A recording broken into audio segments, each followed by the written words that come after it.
Dear colleagues, ladies and gentlemen, welcome to this 12th EPA Forum, which is our main policy event that we organize every year since 12 years now. I will have a very short opening speech, just 2 minutes, in order to introduce the session and leave the floor to our speakers. The forum is entitled Leaving No One Behind, Personalized and Innovative Pathways Towards Mental Health, which is basically driven by the action plan that the EPA board has organized for these 2 years, which is organized through 6 key areas, 6 task forces. 3 of them will be delivered today in an innovative way. The 3 sessions we will have today are about innovation, so achieving innovative treatment delivery, but also accessible care settings. The second session will be towards whole person health, including physical health, mental health, brain health, which are key areas on which EPA, in collaboration with several other European organizations, including European Academy of Neurology, European Society of Cardiology, and many others, is working through. And the third session will be about promoting well-being for everyone through the public mental health approaches on which we are working very hard, also in collaboration, again, with other organizations. So this is basically my very short introduction. I'm now pleased to leave the floor to our Secretary General, who is the best moderator we have in Europe, ladies and gentlemen, Julian Bisolt. Thank you very much, Andrea. After that introduction, everyone will understand there's only one direction in which I can go. We will see. So it's a great pleasure to welcome you all today to the 12th Forum of the EPA. The forum is comprised of 3 sessions, and there's a small coffee break as well. They all fit together, looking at different themes. So the first session will be focused on innovative treatment delivery and accessible care settings. The second session will be about fostering whole person mental health through integrated care. And the third session will be about promoting well-being all through public mental health.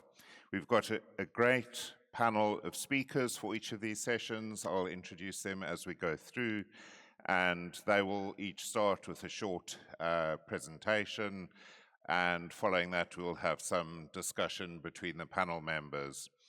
This whole session has also been live streamed on the social media platforms for people who want to watch now, who are not in the room. I'd very much welcome all the online audience as well.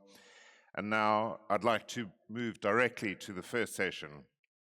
So the first session, we've got 4 speakers. I will just list them now, and then when they speak, I'll say just a few words about each one.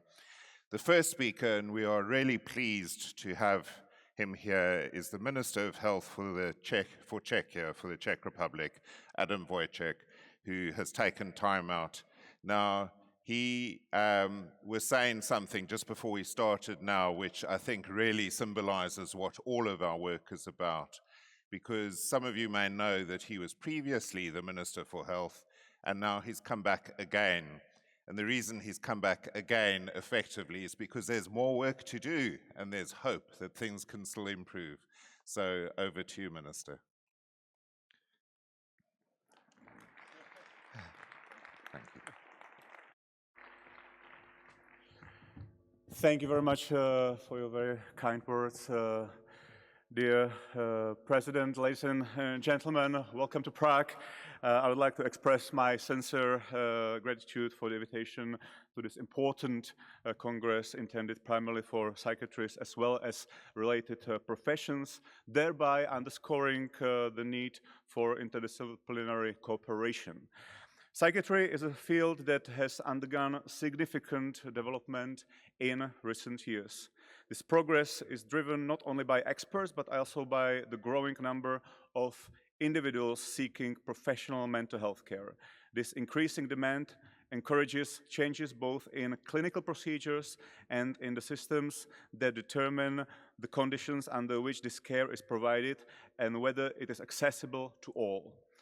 The mental health crisis in society has substantially broadened the population originally targeted by the activities of the mental health reform in the Czech Republic, namely individuals with severe mental illness. While these activities must continue, it is essential to address new challenges as well. At the same time, this period brings many opportunities. One of the most significant is the use of e-health tools and artificial intelligence. Their development has been considerable in recent years, and they undoubtedly have a place even in a field such as psychiatry. However, it is always necessary to assess both the benefits and the risks of these innovative methods, particularly, in my view, in disciplines such as psychiatry and child and adolescent psychiatry. Alongside the technical parameters that we are currently establishing in the Czech Republic for e-health tools, it is also essential to develop professional criteria to help evaluate individual tools which patients they are intended for, whether they are beneficial for the patient, and whether they are effective from the perspective of the system. Here, too, the first expert proposal for evaluating scientific evidence and the practical usability of digital tools has already been developed in the Czech Republic. Moreover, the sensible use of e-health tools and artificial intelligence cannot be based solely on developments within the healthcare sector, but it must also respond to experiences from everyday life. Are people able to use these tools? Do they wish to use them? Will e-health tools become a barrier to receiving standard face-to-face care? Are individuals generally capable of assessing risks associated, for example, with the online environment? Will they know which tools are safe and guaranteed? Can they determine which tools are appropriate for their needs? Will the use of such tools contribute to digital dependency or social isolation? Are these tools accessible to them? For which age and social groups? And lastly, who will hold the responsibility for the health outcomes associated with the use of an e-health tool? Therefore, if we consider expanding the use of innovative methods, it must go hand in hand with increasing awareness of both the benefits and the risks that may extend beyond healthcare itself. It is evident that psychiatry as a field cannot and should not function in isolation. I'm personally pleased that during my earlier tenure at the Ministry of Health of the Czech Republic, I was able to support broad discussions among professionals from healthcare, social services, education, people with lived experience of mental illness, informal caregivers, and as well as many others involved in shaping the comprehensive changes aimed at ensuring that support and care for mental health are accessible to all. Thank you.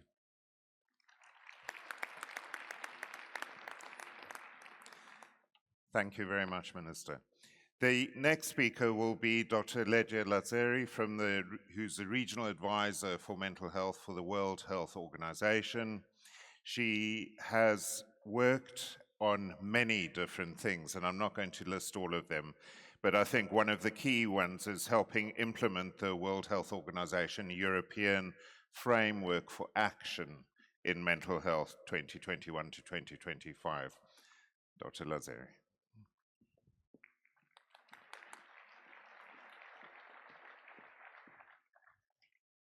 Thank you. Thank you very much for having WHO in the forum of EPA. This has become a wonderful tradition, and we look forward to many more. I'm honored to not only be taking the floor to this forum, but also to speak after the Honorable Minister Vojtěch, who, as Dr. Bizold very articulately mentioned, he is back to continue the good works he has done. And I was having a chat with the minister before. Not only is the minister a champion among the policymakers in Europe, but also Czechia is a country that has demonstrated a very steady attitude towards reforming its mental health systems and services, so that increasing access with the purpose of leaving no one behind. I had prepared a few slides, dear colleagues, but in the current atmosphere, I feel that it's probably better to avoid annoying you with slides from the very beginning and have a discussion. I'll have 3 points to make. The first point is to see what is happening in our world. And what we see is that, as per the latest World Mental Health Atlas, we see that epidemiologically speaking, in the decade between 2011 to 2021, we have had an increase of mental disorders worldwide. And what we see is that adolescents and adults of working age are affected more. So the increase is steeper than in other areas, such as older people or adults, which is something that should worry us and make us try to understand better how, why and how to address that. The second point here is that there are staff shortages. Again, I was always happy to present previously that the trend of, for instance, psychiatrists, the number of psychiatrists worldwide and in Europe as well, had gone up. But this is not confirmed by the latest World Mental Health Atlas. What we see in the trend between the various rounds of editions of Mental Health Atlas is, in the last edition that was published in 2025, we see that the number of psychiatrists in Europe is going down. It is not a very steep decrease, but the trend should kind of give us pause for thought, and probably those among us who are involved with education of young psychiatrists probably can start exploring why and how can we address that. This goes hand in hand with financial shortages. Worldwide, only 2% of mental health budgets are dedicated to mental health, to psychiatric and mental health services.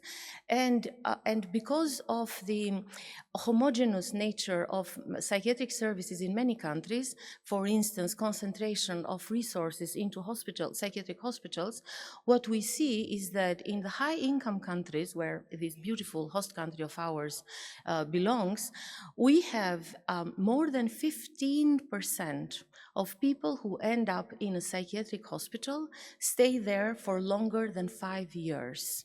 And this figure is for the high-income countries alone. I'm not talking about the other categories of income, no? So this is, again, an indicator that tells us that the shortage of community services, community supports, community alternatives mean that people are stuck in institutions which primary role is to give you treatment and care on a short-term basis. The fact that so many people end up staying in psychiatric hospitals for so long means that not only they are not able to go towards a recovery-oriented service, but also the resources allocated, money allocated to the psychiatric services could have been spent better if we had alternative services in the community. Another figure that I want to bring here to you is the latest and the first ever survey on mental health of doctors and nurses in the European Union, Iceland and Norway. We had more than 120,000 responses. I hope some of you have filled the questionnaire, and what we find is worrying, because we find that 1 in 4 doctors and nurses do report symptoms that can be like to depression. More than 1/3 do express symptoms of anxiety, and very worryingly, 1 in 10 doctors and nurses in the 29 countries that have been surveyed report that they have had suicidal ideation. So as psychiatrists, we are not only subject of that, because I'm sure these figures includes all of us, but we also will be asked to provide responses to that. And last in this first section of current situation is the treatment gap in Europe. 1 in 4 people with psychosis do not get any treatment. And that is a very important treatment gap. So in the words of Minister Vojtěch, there are so many people left behind because of the way how services are developed. How can we then address that? How can we be innovative? Like going to the purpose of this forum, we need to diversify answers. It's very clearly that the way how systems and services are currently built is not working. So we cannot expect, we were discussing with the Czech Ministry of Health, the colleagues, engaging with them in discussions, and of course we realize that even if there is a government that says, I am going to give you that much more money for more psychiatrists, you need at least 4 years to train the new psychiatrists. So what happens in these 4 years until we have new generation of psychiatrists coming in the scene? So therefore, we need to diversify answers. One of those diversification innovative ways is integrate mental health in the primary health care. As psychiatrists, as mental health professionals, we can and be more involved into supervising, into supporting the colleagues at the primary health care for early detection, for referral, for maintenance treatment, etc. The second is diversify answers through a public mental health approach. I'm not talking more about that because session 3 of this forum will focus on public mental health, and you will have the answers there. But I want to draw attention also on the low intensity interventions for children and adolescents. We have 1 psychiatrist for 76 children and adolescents in Europe. There is no way that child psychiatrists can give answers to the increased number, to the increased needs that we are facing. So WHO and UNICEF have developed this service guidance that talks about how low-intensity interventions can cut the waiting times and can provide basic care to most needs.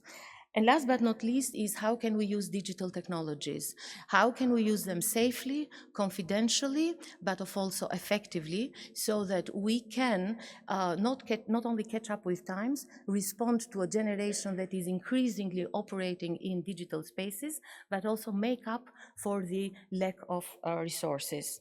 And last, I promise this is the very last sentence, everything that we do should be done in an inclusive way, including people, co-creating with people with lived experience. And this is not a slogan. I hope many of you see how this can be put in reality. Last year, we welcomed in Copenhagen 9 countries that came with delegation composed of psychiatrists, Ministry of Health representatives, and very importantly, persons with lived experience into finding out how can they, in their own countries, develop services, policies and services together. With this, thank you so much again for having me. Thank you very much, Dr. Lazzeri. We'll now swiftly move on to our next speaker in the panel, who is Professor Thomas Schulz. He is the president-elect of the World Psychiatric Association from a few months' time, and he is a professor of psychiatry in Munich in Germany. Thomas. Yeah, no. Okay. Well, first of all, thank you very much to EPA for having me, and thanks, Julian, for moderating this. And I think the most important things have already been said by the 2 speakers on my sides here. So I'd like to look again at this topic here. I'm just deconstructing that sentence: achieving innovative treatment delivery and accessible care setting. So for me, there are 2 keywords, right, in here. It's innovation and accessibility. Well, that's basically what it's about. Now, in terms, I'm primarily a researcher. I come from the field of genetics, psychiatric genetics. And when we look at innovation, I think, in our field, I think we are doing pretty well. So I don't think that innovation is lacking. I don't think that the drive for coming up with new innovation is lacking. So if you think about, we are working on the pharmacotherapy front. There's more on the horizon. It's tough, but we are working on it. We have also psychotherapy research. We have good psychotherapy tools. We have, well, the novel things now, psilocybin, for instance. We're working on this front, and it's all over the media. So nobody can say that we are not innovative. And then there are other things that we sometimes don't even think about, but it's actually innovative to think of physical activity as a part of psychiatric treatment. Think of other therapies that are sometimes not even considered: arts therapy, dance therapy, music therapy.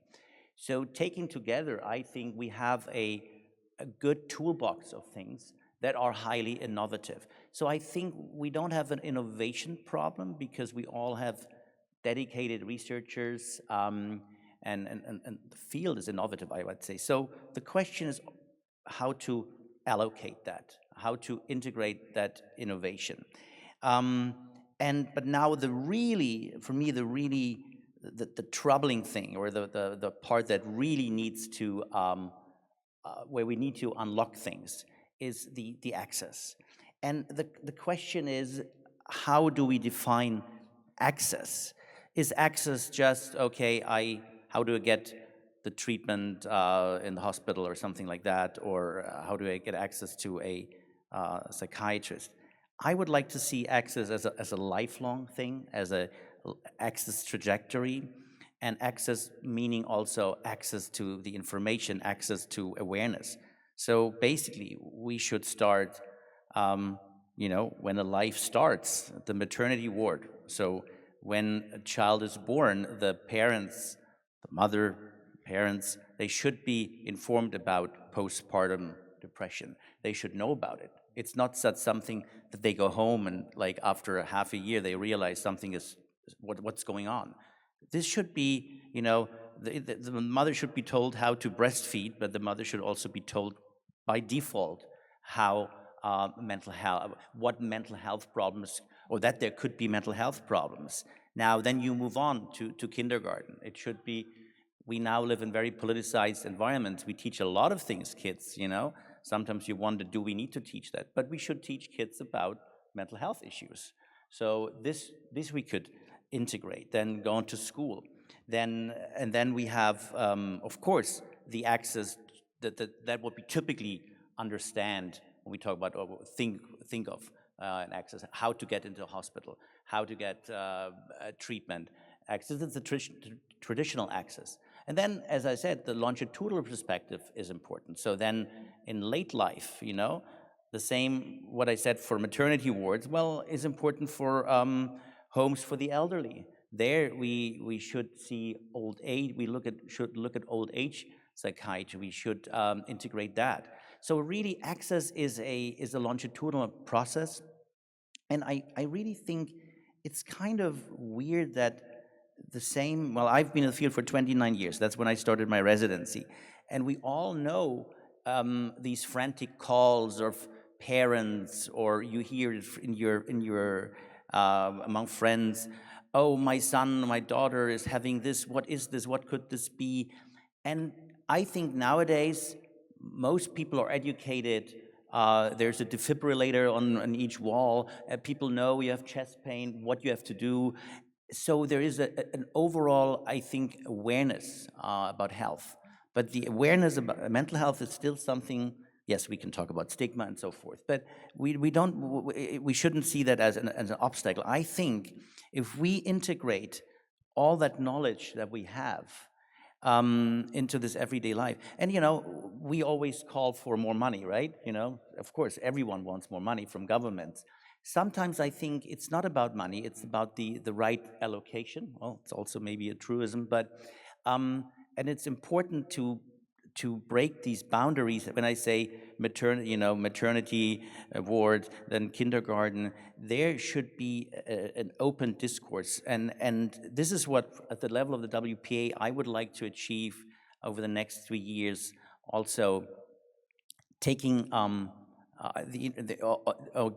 taking the knowledge from the world, because while we here in Europe are from the global north, right, and we think maybe we know it all, but there are, for instance, in other parts of the world, there are other ways of dealing with. There are even maybe some in more traditional societies. There are some things that could actually help with what I just said. You know, I, for instance, work very closely with the Amish population and Mennonites in North America.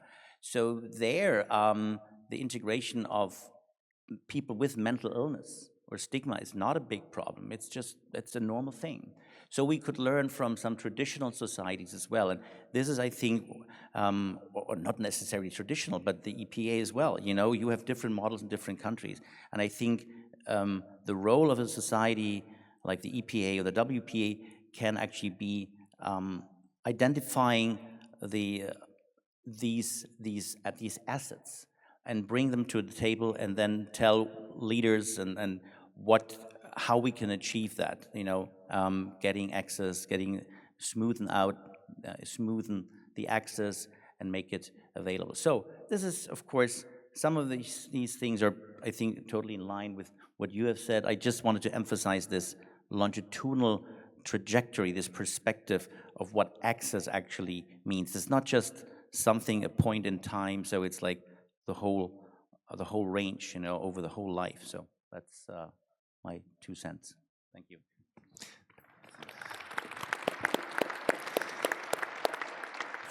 Thank you very much, Professor Schulz. So one of the things people have noticed if you looked at the program is that this forum goes all the way from patients to politicians and back again.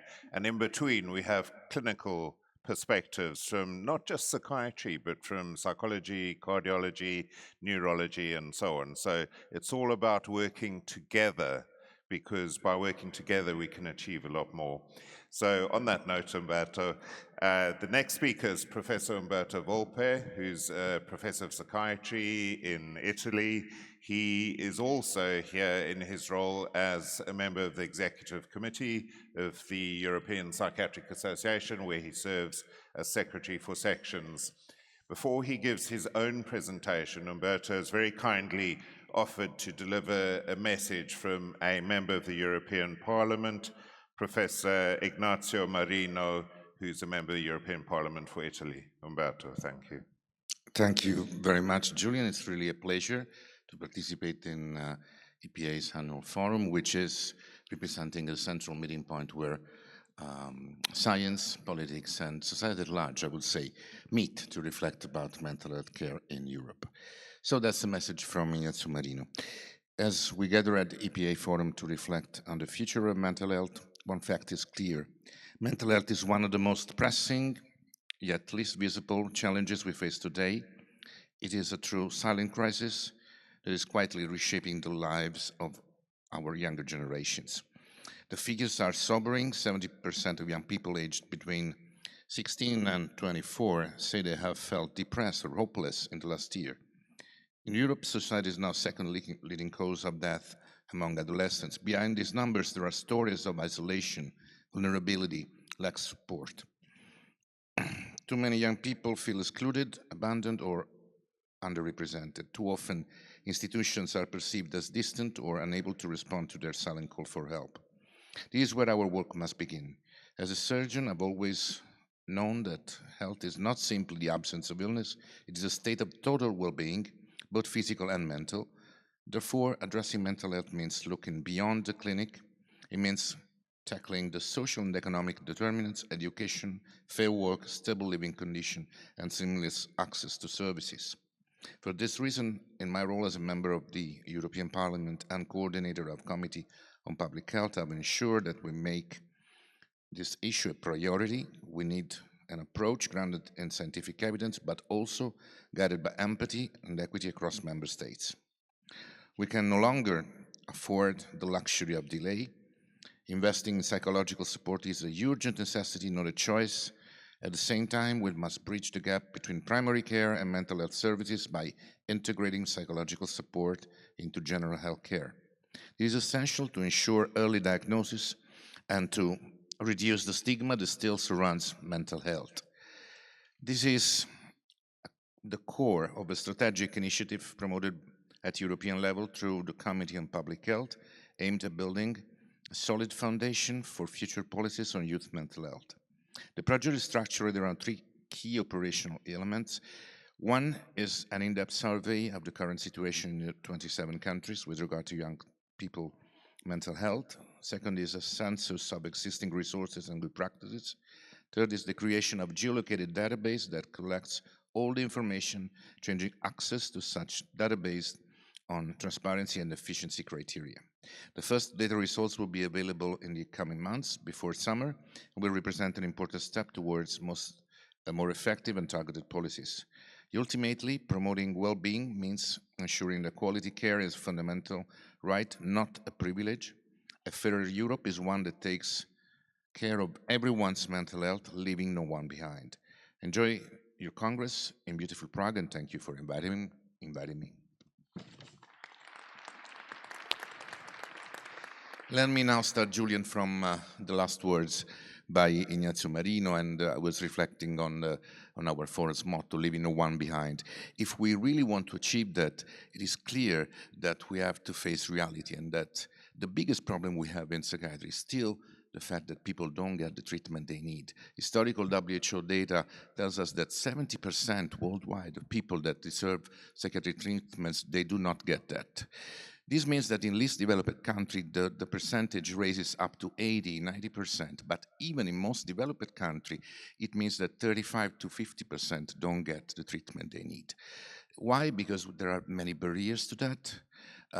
Of course, this means long waiting lists and stigma associated to psychiatry and so forth. So if we really want to change this, we need to be aware that the landscape of mental health in Europe has changed. Many of the previous speakers have already mentioned, including Dr. Marino, the emergency epidemics for youth mental health. And if we want to achieve this year's motto, we need to go beyond traditional models of mental health care. We need to innovate. Clearly, one of the drivers for innovation is digitalization in mental health care. In this sense, the telepsychiatry is already a success story. There's a long experience with that. We know it works, and it's an innovative way, for example, to reduce isolation. But on the other hand, we have to take care also of the digital equity. Not everyone can have the same access to digital resources. But we do have innovative tools. We have digital therapies now. They are very promising, but yet they need to be a bit more standardized in order to be scalable at psychiatric service level. Surely, virtual reality, augmented reality, and serious video games are a new, innovative way of engaging younger people in mental health care. Of course, the most intense transformative potential lies in artificial intelligence, but unfortunately, this is also a field that needs to be more and more regulated. But it's a time for a change in this sense, and we need to cope with these new instruments and these new tools for mental health care. This is exactly the core mission of the presidential task force I have the privilege to chair, which is dealing with new treatments and settings of care. But innovation is not only digital. The other half of the equation, I think, lies in the places of care. We, as a discipline, are attached to an hospital-based model of care. That's where psychiatry was born. And then, along the 70s of the last century, we moved towards a community-oriented model of care. But since 50 years or more, we are stuck in this model, in this dichotomy. And I think there are many other settings that needs to be addressed more properly. Psychiatry should be where life really happens. So I'd like to see more psychiatry at school, at workplaces, in forensic settings, for example. And not only that, we also have to think about the spatial organization of psychiatric services, meaning their architectural characteristics need to be better addressed and possibly co-designed with the intended targets of that care. And these aspects are not just a backdrop of mental health care. This is mental health care itself. In order to address all these issues within our task force, we have already planned to have a series of scientific papers addressing these issues, and more relevantly, to have two different surveys, one about digitalization and AI, the other one about new settings of care. Based on this evidence, then we will propose new policy papers within one of the EPA activities. So if we achieve this new integrated model, not losing our tradition, but being able to propose a new hybrid model of mental health care, I think we can really achieve the motto and really leave no one behind. Thank you for your attention.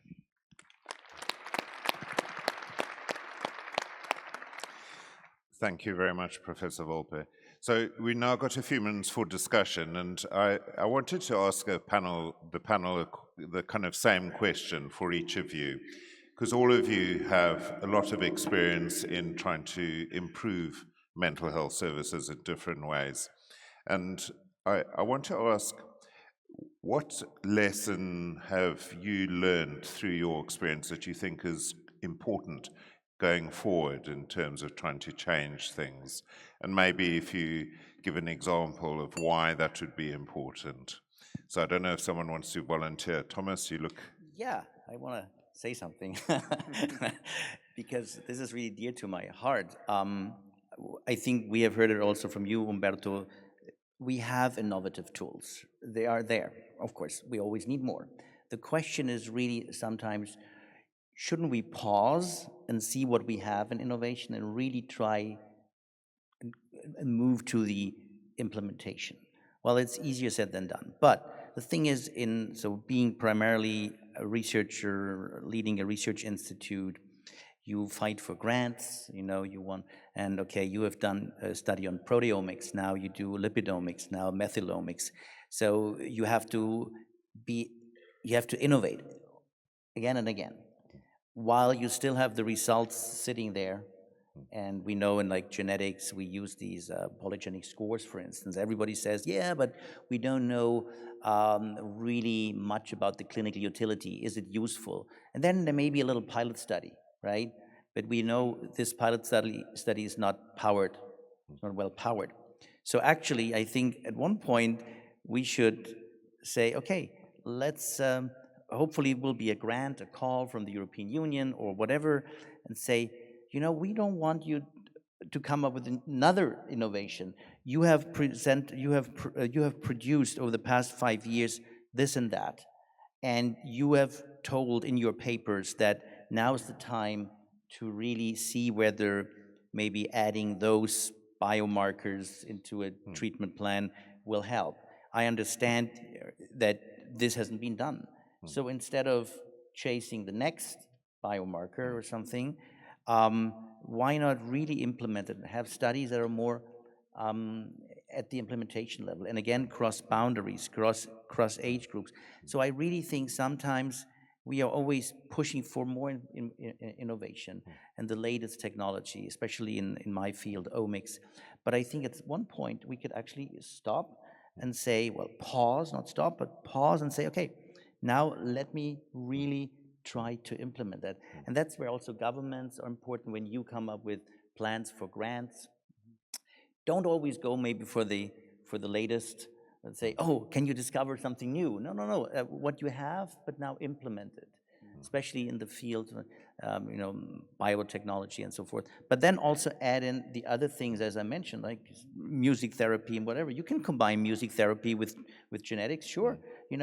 Come up with implementation plans also in grants that take care of, that implement things that we already have. So that's just my call. Umberto? Yeah, if I may. I very much second Thomas' words, and I'd like to make a couple of examples. I think that when we want to achieve transformation, first, we have to think about a cultural transformation. One example comes from my direct experience as a telepsychiatrist. I've been doing this more than 20 years. Evidence was there, technique was ready, and yet most of the people before the pandemic didn't even try it. So it's a cultural transformation. In this sense, these kind of events are very necessary because they tend to enlarge the scope of the Congress, of our activities, and so forth. The other issue is standardization in order to make these new solutions, I'm thinking about digital tools, really something that it's useful for people, we need this to be more standardized, of course, so the interface with politics is important. But the third element will be also co-designing. I mentioned this briefly when I thought of the new era of psychiatric services, but I think that, for example, digital therapy is a very good example of that. The few apps that works are the ones that are co-designed with patients since the beginning, not just after it has been produced. So I think that a more direct involvement of our patients into the design of mental health care is crucial to promote transformation. And this is very much in line with what you said, Thomas. Thank you. Thank you. Nadia? Thank you. Just trying to take it from where Professor Volpe left it about the attitudes, and I would like to also bring another dimension, that is stigma and prejudices, in around mental ill health, mental health, persons who live with a mental health condition, and even psychiatrists or mental health professionals. And why is this important? And I want to make sure that I don't mean it in the ideological sense of the word. I mean it in the concrete sense of stigma and myths and legends and prejudices that prevent policymakers invest sufficiently, adequately, appropriately in mental health. The one myth is that, okay, once you have a mental health condition, you're doomed and nothing can be done about you, which is one reason why there is no real action into escalating investment in mental health. And also as mental health professionals, I don't know, but in my generation, when I decided to enter psychiatric residency, there was a lot of people, both in my family and in my social network, are you sure? Because psychiatry was seen as a kind of a third-hand profession. So I think we need not to underestimate the power that stigma and discrimination has in the transformation of mental health service, in bringing innovative tools, and in breaking the barriers that have so far kept our services in the status that I described. Thank you. Yeah. Vojtěch? Thank you. Well, you asked about the lessons learned. In my case, of course, as a Minister of Health, the biggest lesson I learned was with the mental health reform. We started when I was Minister in 2018, thanks to the support of WHO and EU funds. And it was like a shift you mentioned before, because before the mental health was based in big psychiatric hospitals, you know, usually somewhere out of the society, separate from the society. Then we moved more to the communities. You know, we started to establish community-based centers, and we also developed the interdisciplinary approach, because you know, it was a change of mindset. Before, mental health was connected a lot with psychiatry.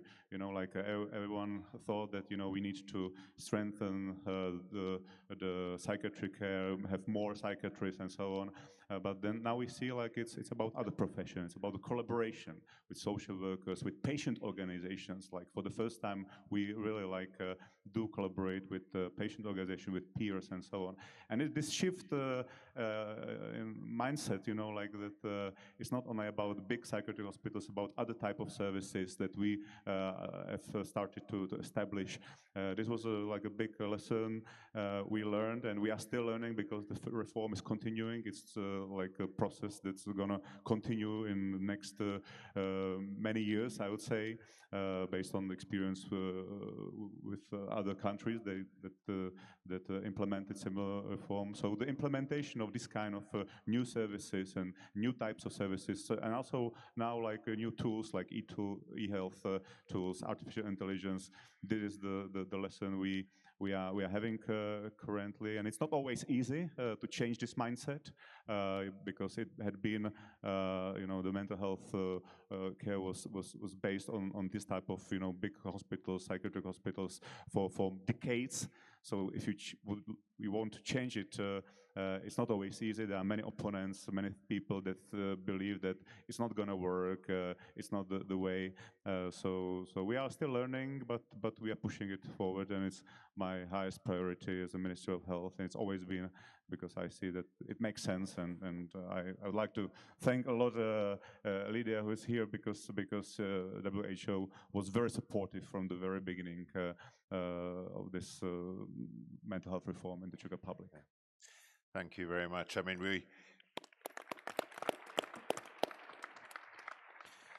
we all know that for a politician, you have to do things immediately, you have to do them perfectly, and you have to do them for less money. No problem.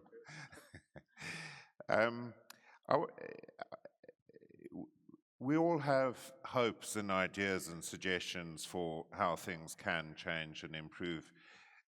But I want to know, what is going to be different in 5 years' time? Vojtěch? How much time do you give me? I think we need to also take into account what is already different. And I've been around for a while, and I can see what is already different. For instance, Julian, you mentioned at the beginning, in all EPA forums, there is always a person who lives with a mental health condition. And I think this is already a huge change. And you gave also an account, Umberto, from Honorable Marino. So this has already happened, and I think it has reached the point of no return. So the fact that co-creation has gained citizenship in the design and delivery of psychiatric services and mental health services, and I expect this only to grow in the next few years.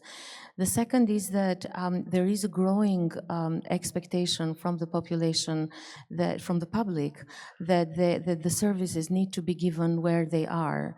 So despite the fact that Europe is one of the most, it's the global north, you mentioned that we belong to the global north, we still have pockets, even in EU countries, we still have pockets where psychiatric institutions are outdated, very isolated, centralized and isolated into specific areas that are not only hard to reach, but also not fit for purpose.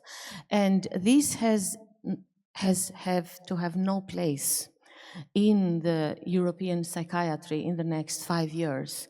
So if in 5 years from now, we will be able to report that, first of all people who suffer from psychosis do receive a kind of service, we will have done a great deal of. You mentioned, Umberto, that 70% globally.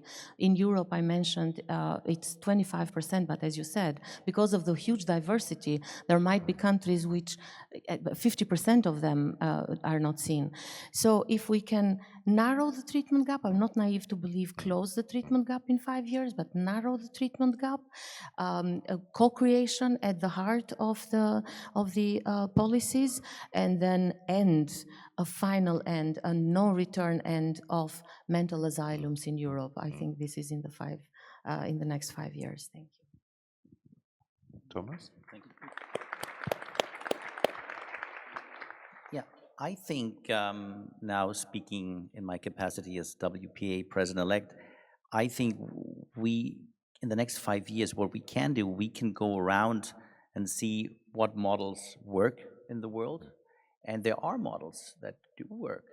It's not all bad.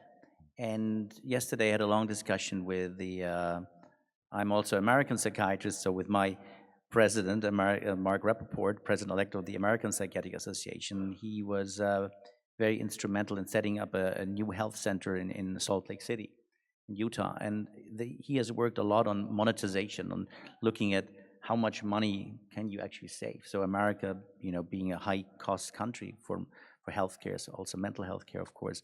But when you look at the data that they produce, I mean, it's a dramatic. When you implement all these things that I just mentioned, like streamline things, services, connect the services, the cost savings are amazing. It's just mind-blowing. So we actually can save money even. So it is just we need sort of an incentive. We need to this needs to be incentivized, and also we need to be given some time to implement these things. So I think, like from a level of from the vantage point of WPA, I would like to go around the world and see what models worked where in terms of access, and improving access also will mean driving down costs. So I think in 5 years, we can start at least getting these good examples, and maybe also hopefully working with WHO to find what models work and then implement them. And we don't have to be, the global north doesn't have to say, oh, that's what works, and the global south said no. So I think we can do it and identify things that work and put them into practice and roll out a plan for that. So I'm hopeful. I have to be. So thank you. Thank you. Sorry. Yeah, thank you.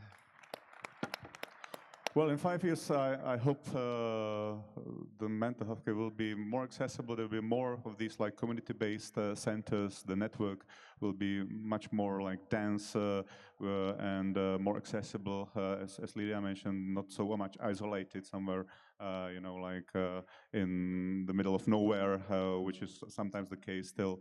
That there are these hospitals separated from the rest of the society. So this is what we want to change, and we are changing. And of course, we live in the world full of digital technologies, so probably these kind of technologies are going to be implemented more and more. Artificial intelligence is a buzzword maybe, but it's been implemented in health in general. So I think also mental health will not be an exception. But what I mentioned in the beginning during my speech, we always need to assess both benefits and the risk, because on one hand, probably the reason why the mental disorders, for example, among youngsters, children are growing is these like new digital technologies and so on, and on the other hand, we want to use them to treat these patients. So we need to really assess the risks and benefits, but I'm not opposing these technologies. Of course, they may help, but it needs to be implemented with some kind of really general assessment. But I hope that the mental health will improve, because we need it. We need it. We are talking now about security in Europe. We are talking about defense, and I strongly believe that defense and security cannot be reached without the resilience of the society, and mental health is connected with the resilience of society. So that's why, from my political perspective, I strongly support mental health, because without this, we're going to be fragile as the society and as Europe. Thank you. Well, Julian, you asked the worst possible question, forecasting about the future. There's no pressure. It usually proves you wrong when you give an answer. But if we really need to think where will us be over the next 5 years, it's difficult to say, of course, but once Edgar Hoover, the former FBI chief, said, if you want to really understand the phenomenon, you have to follow the money. And I think the principle, and it was about catching criminals in the case, but I think it holds true. If we look at how many investments have been provided into technological change and digital change, I think that this will be a true driver over the next 5 years, particularly for what concerns artificial intelligence. Even if I look at the fact that younger people, the so-called digital natives, they are embedded in this new digital sphere. I mean, we all have this digital ecosystem we are living in. If I think back of classical models of social psychiatry, Bronfenbrenner with micro, meso, and macro systems, now we have a digital system as well, which embeds our life. So I think this is something that will be really changed over 5 years. No more than that. I don't forecast the future other than that. Thank you very much. So I think time is moving on, so I would like to close by observing how in this session we've touched on such a broad range of things that are important. The importance of working together, collaboratively, in all sorts of directions, the importance obviously of innovation, but as Thomas said, of implementation. So it's not good enough just to find the solutions, but you've actually got to implement them, and of making care accessible to everyone. And of course, we finished on a little bit of a note about hope for the future, which is of course a core thing for mental health care. So I'd like to thank the panel very much indeed, Minister Wojciech, Professor Schulze, Dr. Laderi, Professor Volpe. Thank you so much. Thank you.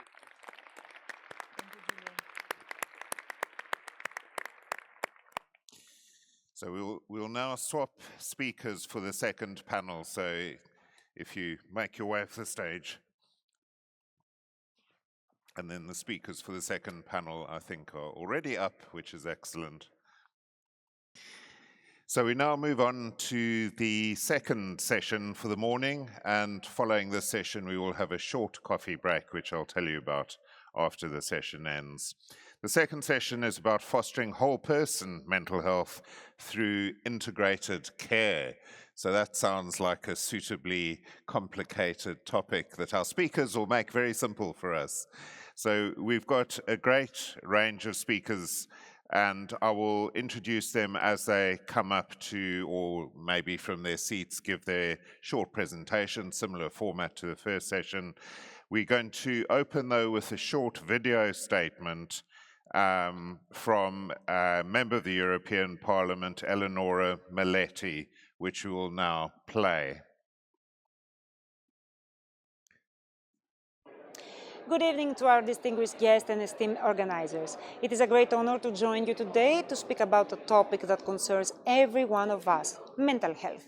For many years, mental health remained in the shadows of public debate. It was often misunderstood, underestimated, or even ignored. Yet today, we know something essential. There is no health without mental health. Our mental well-being is deeply connected to our physical health. When our mind suffers, our body suffers too. Stress, anxiety, depression, and burnout do not remain only in our thoughts. They affect our immune system, our heart, our energy, and our quality of life. This is why mental health is not only a personal matter. It is a social, economic, and public health priority. Across Europe, we are witnessing an important shift. The European Union increasingly recognizes that mental health must be taken into account across policies, from healthcare and education to employment and social protection and the digital environment, because the principle guiding our policies must be clear. No one should be left behind. This means supporting children and young people as they grow up in an increasingly demanding world. It means protecting workers from burnout and chronic stress. It means ensuring that vulnerable groups have access to care and support. And it means breaking the stigma that still prevents too many people from asking for help. A society that protects mental health is a society that invests in dignity, resilience, and human potential. So when we speak about leaving no one behind, we speak about building a Europe that listens, supports, and recognizes the full human experience, both physical and psychological. Because caring for mental health is not a luxury, it's a responsibility. Thank you very much for your time.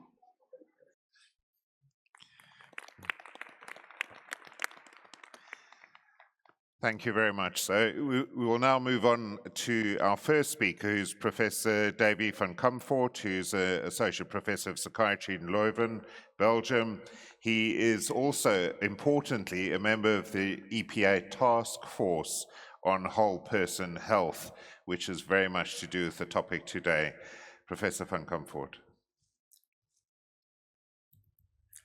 Thank you, Julian. It's an honor, it's a privilege to be here as a member of the EPA Task Force on Whole Person Health, which is chaired by Andrea.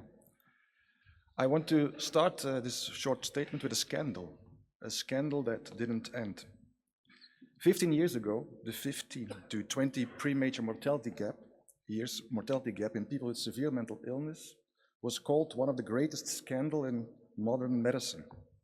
Today, 15 years later, that gap remains largely unchanged.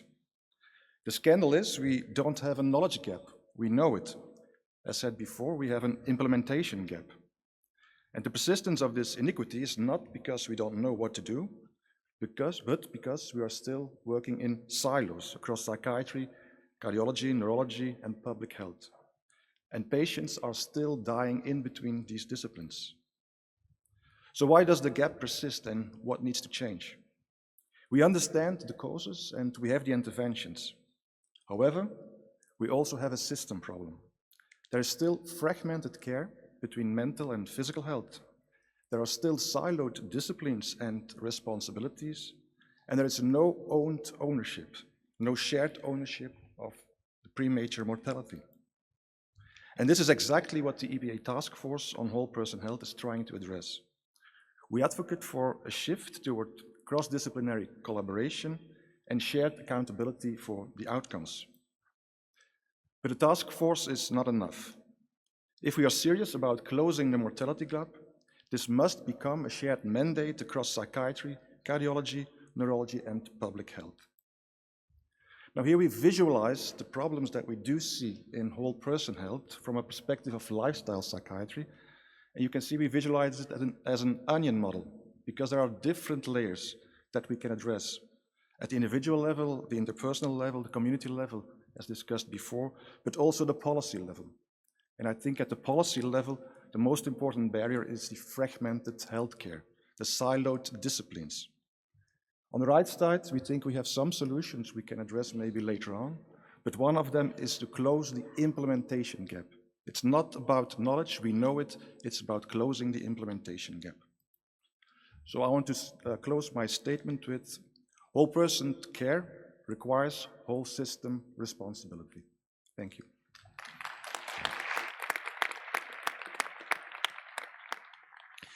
Thank you very much, Professor van Comfort.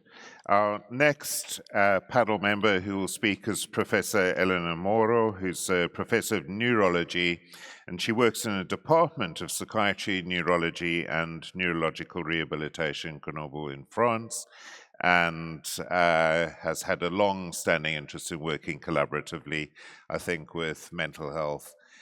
Professor Moro. Yeah, I will stay here. I don't go to the That should be perfect. Really, I'm so happy to be here with you as a representative of the whole community of neurologists working and living in Europe. Because I really think that this kind of initiatives, as also has been stressed by the previous panel, have to be implemented now. Right? So it's the time that we really have to join forces. And I start remembering that once upon a time, we were called neuropsychiatrists. There was no division between the two disciplines. So we were considering the brain, the brain is for psychiatry and neurologists. And then, as we've been stressed before, with the innovation, with the more advances in medicine, we realized that it was a bit complicated to keep everything together, and we divided neurologists and psychiatrists with this concept of hardware is for neurologists and the software is for psychiatry. But if I keep this division, I will say as a neurologist, well, but 43% of the population in Europe has, during their lifespan, neurological disorders, which is a sort of a threatening thing, because here, among us, there are some people who have started the neurological disorder in the prodromal phase, and others that will develop, or they have already, a neurological disorder. If I keep this divide, right? And also, the leading cause of disability is neurology. But now, because if we go back to the news and the recent advances in pathophysiology, we are realizing that we have a lot in common. So we are going back to the same concept, and I cite Andrea Fiorillo in the editorial, all mental diseases stem from an altered brain. So basically, we are going back, hardware, software, we have to work together. So, which means that now we realize that, for example, neuroinflammation is a common base of a lot of psychiatry and neurological problems. And also, we know that the genetics, that has been mentioned before, and the exposomes are really increasing and modifying and inducing, for many reasons, psychiatric and neurological disorders.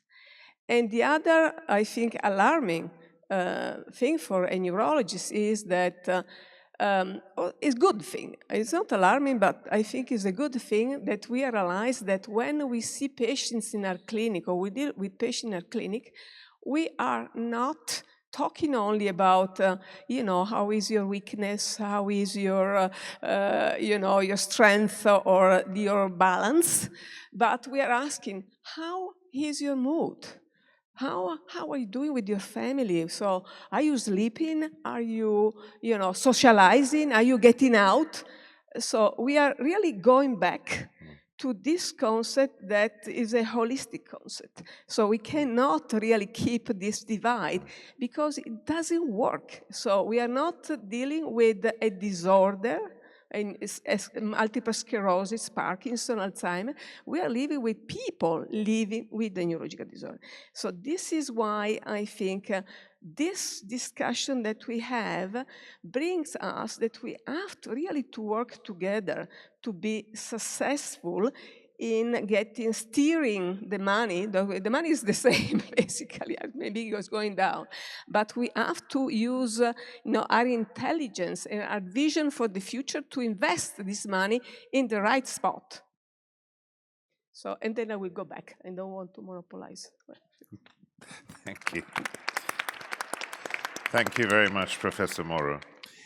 So, when we're talking about things like this, it's important, of course, to get to the heart of the matter. And to get to the heart, you need a cardiologist.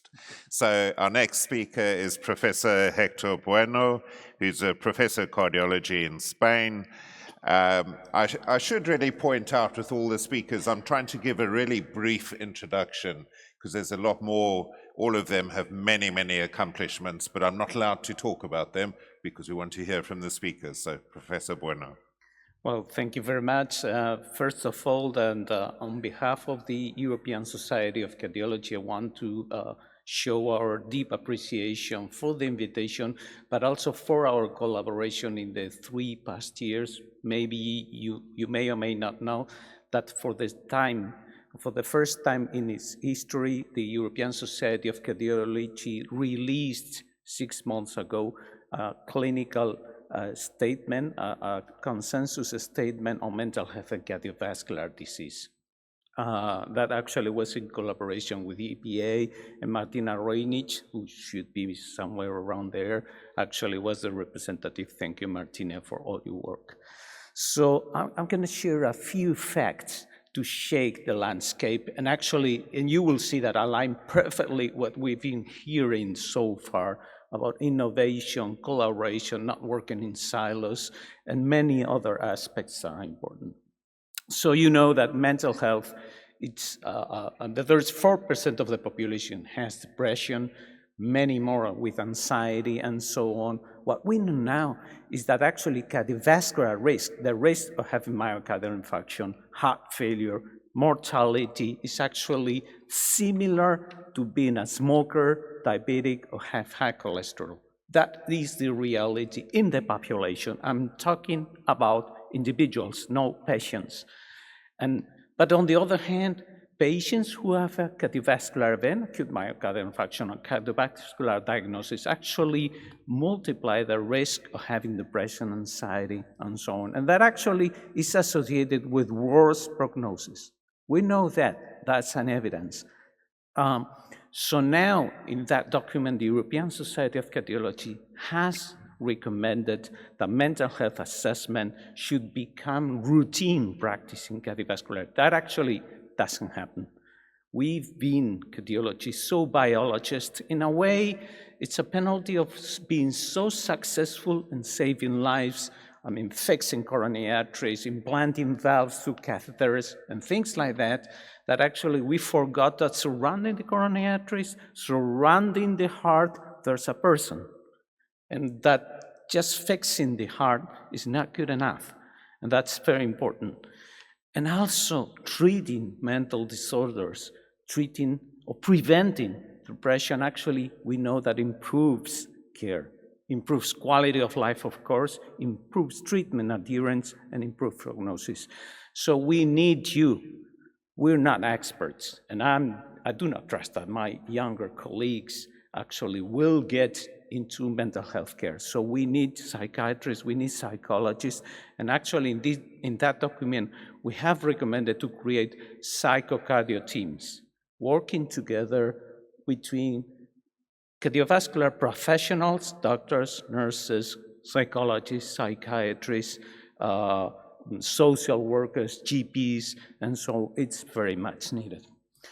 Let me give you the other part. It's about patient psychiatric patients, your patients.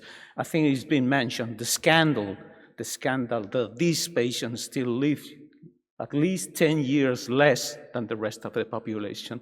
But did you know that probably the leading cause, or at least one of the leading causes, is because of cardiovascular disease? They mostly die of cardiovascular diseases. And this is part of the scandal. But one other part of the scandal, and we have heard about this discrimination, we have heard about the difficulties that these patients are acknowledged, do not receive, they do not even understand the risk of cardiovascular disease. They do not receive proper care. They don't receive timely care. That is going on years over years. But also in your patients, antipsychotics actually may worsen cardiovascular risk. They increase weight, cholesterol, and so on, may actually increase QT prolongation that is associated with arrhythmias. So there's effects on cardiovascular aspects that need to be considered in clinical practice in psychiatry.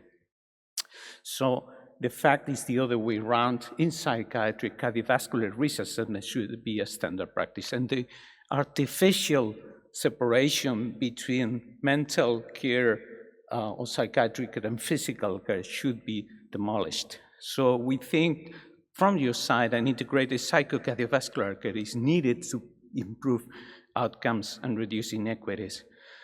So if we want to improve cardiovascular care in persons with mental illness, this is actually, it's the largest preventable mortality reduction opportunity in psychiatry. So that must become part of your business. So if we want to reduce cardiovascular mortality in the world, in the society, psychiatry must be part of the solution. This is not a separate business. You're part of the solution. But also, if psychiatry wants to improve long-term outcomes, you need to integrate cardiovascular health, must be part of your mission. And of course, we're not expecting you to take care of that, but we need to work together for that. Thank you very much for your attention. Thank you. Thank you very much, Professor Borna.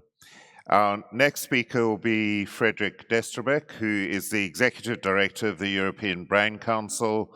For those of you who don't know, the Brain Council is an organization whose members are other organizations, including the EPA, but across a spectrum of health, but also, very importantly, family and patient organizations. Frederick. Thank you, Julian, and thank you very much for the invitation to be here this morning. I liked your introduction, Julian, saying that the topic of this session was suitably complicated, to quote your words. When I started preparing, I thought like whole person mental health. Isn't that already the case? And I thought afterwards thinking like, maybe it's good to state the obvious, that very often we have this demonstration of disconnection. But I thought that, and I will not repeat the words by Elena and other speakers, this holistic approach is obviously extremely necessary. And I wanted to start by a few words by the selection of the city where we are in. Congratulations on selecting a city with a very strong cultural heritage and a built environment. It's a point to be made in connection with the neuro-architecture, neuro-design, and the positive mental health that this is bringing by being able to walk in the streets here. And another word was also kudos to the runners we saw on the metro this morning coming in. So really to illustrate the link between mental health and physical health. But the point I wanted to make was also an ad I saw in the airport last night upon landing. And I hadn't remembered, but that Prague was the city of the Museum of Illusion. And what better introduction than, reminding us of the power of our brain, that illusion are actually coming from the tricks that our brain is basically doing to every one of us. And look around, nothing of that is real, is what your brain is actually translating of this reality. So it's a good reminder that we can be tricked. And the point I'm trying to make is the fact that for too often we've been tricked about the separation of mental health, physical health, and Devi, what you actually presented. And it's really at the core of the mission of EBC and the message that we are conveying around a common brain health approach, no health without brain health, or brain health across all policies, reminding us of the fact that there is more bringing us together than separating the various disciplines we do actually represent. And the purpose of bringing this family together is not only to demonstrate the impact that brain disorders are actually the second cause of mortality in the world and in Europe, but also the first cause of disability in the world and in Europe. So that means extremely impactful, but also impacting us for the rest of our lives, not only people with the condition, but their families and society as a whole. So with that, we can make a strong point on the reason why we should consider it as a priority, but also an opportunity for mobilizing investments. And on the positive side is also a way by which we can demonstrate common solutions, common approaches, and an integrated care approach, as the title says. A few points have been said in the last panel on the toolbox and the biopsychosocial model that we are obviously standing for. But I should also make a point about the need for research, and research enabling us to understand the root causes of the mechanism of brain disorders at large and mental conditions in particular. So I should make a bit of a promotion here of an initiative that was started in January that is called the European Partnership for Brain Health on the Horizon Europe. It's a massive multi-country investment program that is supported also by the European Commission, 500 million going to research into brain health, and that includes mental health. It's explicitly said, in case it was not understood accordingly already. But the thing is, and a point about also implementation, is that one of the areas of integration of the partnership will be dedicated to implementing research outcomes into practice. Another word of promotion is also work EBC has conducted with member societies, member organizations on the care pathways in the context of different studies on the value of treatment, on rethinking the management of brain disorders. Some of you have been involved in the Rethinking Schizophrenia project, and it's actually on the occasion of this Congress that we are bringing it to some degree of conclusion. The point we were making in those studies was the demonstration of investment into improved outcomes for people living with brain conditions actually pay off because it's cost saving or cost efficient. And in conclusion, I'll simply remind a word of beware fragmentation. We definitely need to make sure that we have this common approach, as we say in the EU, the right balance between unity and diversity. And it is definitely everyone's business, and we should beware any words linking to exclusion or fragmentation. So thank you. Thank you very much. So our next speaker is Dr. Marisa Casanova-Diaz. And I think if you look at what she has done in her career so far, you'll see it encompasses most aspects that are relevant. So clinical work, academic work in psychiatry, leadership roles in psychiatry. She is the president of the section of psychiatry in the Union of European Medical Specialists, so responsible for psychiatric education. And she has also played a role seconded to Parliament in the UK, so a much more kind of politically connected role as well. So I don't know if I've left out anything possible. Marisa, over to you. Thank you very much for the kind introduction. So let me start with a simple but uncomfortable reality that you've just heard, which is that people with severe mental illness still die 15 to 20 years earlier than the general population. And this is not just a clinical issue, it's a systems failure. And if you look at the left side of this slide, you can see why. We have built systems that separate mind and body, systems that are organized in silos, and therefore they miss opportunities for prevention. And this fragmentation that we've been hearing about happens at different levels. For patients, they may receive care in different services, which often don't talk to each other. For professionals, we train and practice in an environment that still has this division of mind and body. And at system level, services are structured in ways that make integration the exception rather than the rule. The result is predictable.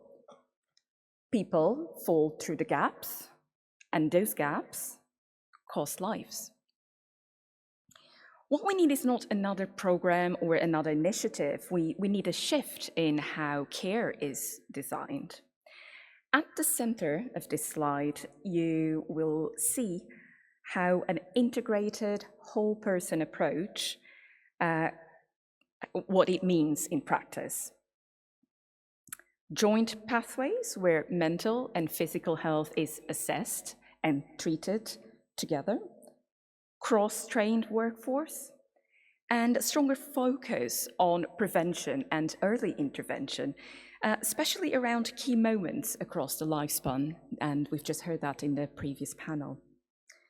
So if we get this right, the impact is significant. Reduced mortality, improved quality of life, and moving towards a true equity in care. And this doesn't happen automatically. It requires change in how we train, in how we organize, and how we fund our systems. And this is where collaboration becomes critical. No single discipline can do this. Psychiatry, neurology, cardiology, primary care, policymakers, we all need to align and work together. And at UEMS, our role is to support this through training standards, practice standards, competencies, and bringing alignment. So the UEMS is the oldest medical organization in Europe, umbrella organization that represents over 1.6 million medical specialists from across over 40 countries, over 40 specialties, multidisciplinary joint committees, thematic federations, with the objective of harmonizing training and practice by setting standards for training, for practice, through quality assurance, and also advocacy on key important issues. So I'll finish now with this. We've designed systems around specialties, but patients experience one life. So if we are serious about closing this gap, integration cannot remain an ambition. It has to become the default. Thank you very much.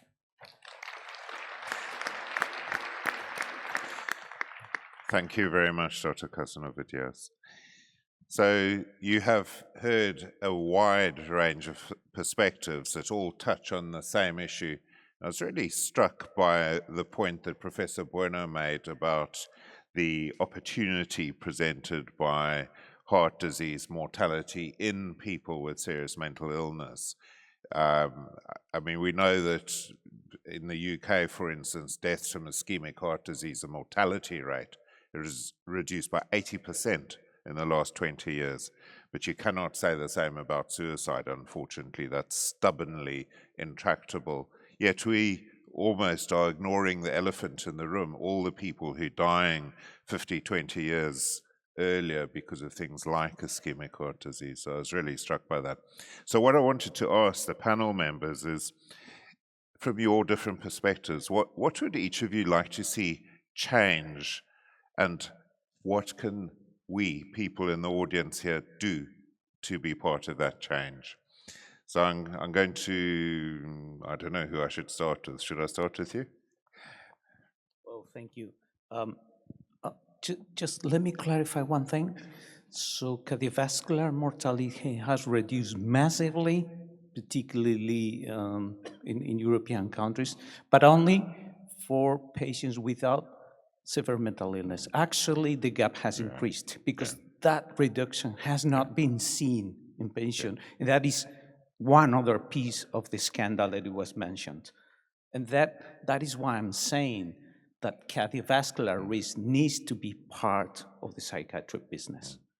This is critically important. So what has to be changed? We need to work together. So what we call psychocardioteams, call it as you wish, cardiovascular risk and other risks have to be integrated into education, in the training, in the clinical care. And we heard before about the hospital-centered care. We have to deliver it in the society. So that needs to be changing. We need to talk each other. Psychiatrists need to integrate cardiovascular risk in their care, and cardiovascular professionals need to integrate mental health in their care. How it's going to happen, I don't know, but we need to see in our own environments, because it will be different across environments, across healthcare systems, but we need to move to the type of systems where these integrate and have a holistic view of the patients, integrating these different specializations. Thank you. Dave? Yeah, I want to relate a little bit to what you said in the previous panel. How do you want to see psychiatry in the next 5 years? So maybe I hope that in the next 5 years, psychiatrists will open their doors, literally move behind their desk and go out for a walk with their patients. Connect with the environment, but also connect with other people. And I think that's very important, that if we try to close the gap, we need to build connections. Also connecting with other people. You were referring to that. I think a common risk factor for physical and mental health is loneliness. So we have to focus on that as well. So I think there are a lot of things we have to do, but the first thing is move behind your desk, come around and go out. I think it's also important for psychiatrists themselves, if we think about the suicidal ideation we were talking about. So it's not only good for your patients, it's also good for you.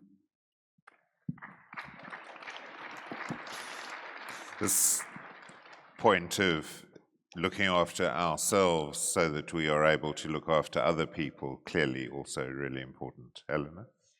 Well, what has been, so the concept that we are talking about of brain health, which includes mental health, we said it covers all our lifespan, right?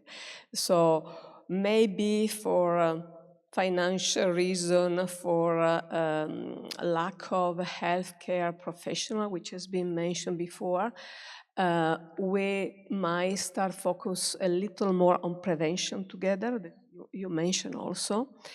And I think that this initiative, that we reiterated the same thing that we have been saying before, but also to collaborate together with this, the Brain Health Mission that EPA and EAN and EBC and other patients, societies and are other also industries, right? They are supporting is really a key for the future, for investing in the future, because we have to be realistic.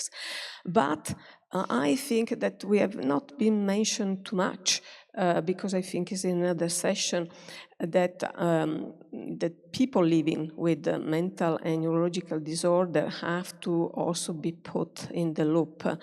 Maybe a little more for neurologists, because we are doing this much better than us. And also, I think with the other disciplines, right? We are talking about cardiology, but we should also think about family doctors, right? Primary care, that is, you know, we have to be probably the one who are child psychiatry, child and neurologist. So we have to, as you said, have our responsibility, take our responsibility as physician to address when we see our patients and their family, the caregivers, and also our own family, right? And to be a little more ambassadors of what we believe, right? So if we believe, we have responsibilities, right? So which starts when we see their patients and their family, and also in our community, right? So if we can do more advocacy with the schools, right? You have been very good, the dentist has been very good in teaching them. Maybe we should have a sort of common, you know, go to the school and talk about the brain as psychiatry and as a neurologist together. So I think we have to invest a little more in this thing, because these are changing. You know, it's of course the games that the kids they play, also the adults they play, but I think it's much better to start with this school teaching or in our community.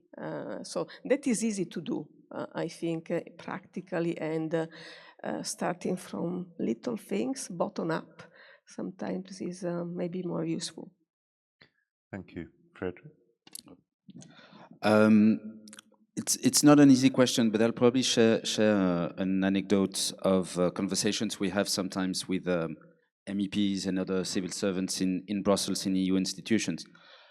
Because we had, let's say, and please don't quote me on this one, or don't misquote me on this one, but a positive outcome of the COVID lockdown was a greater deal of education and awareness around mental health and mental health issues.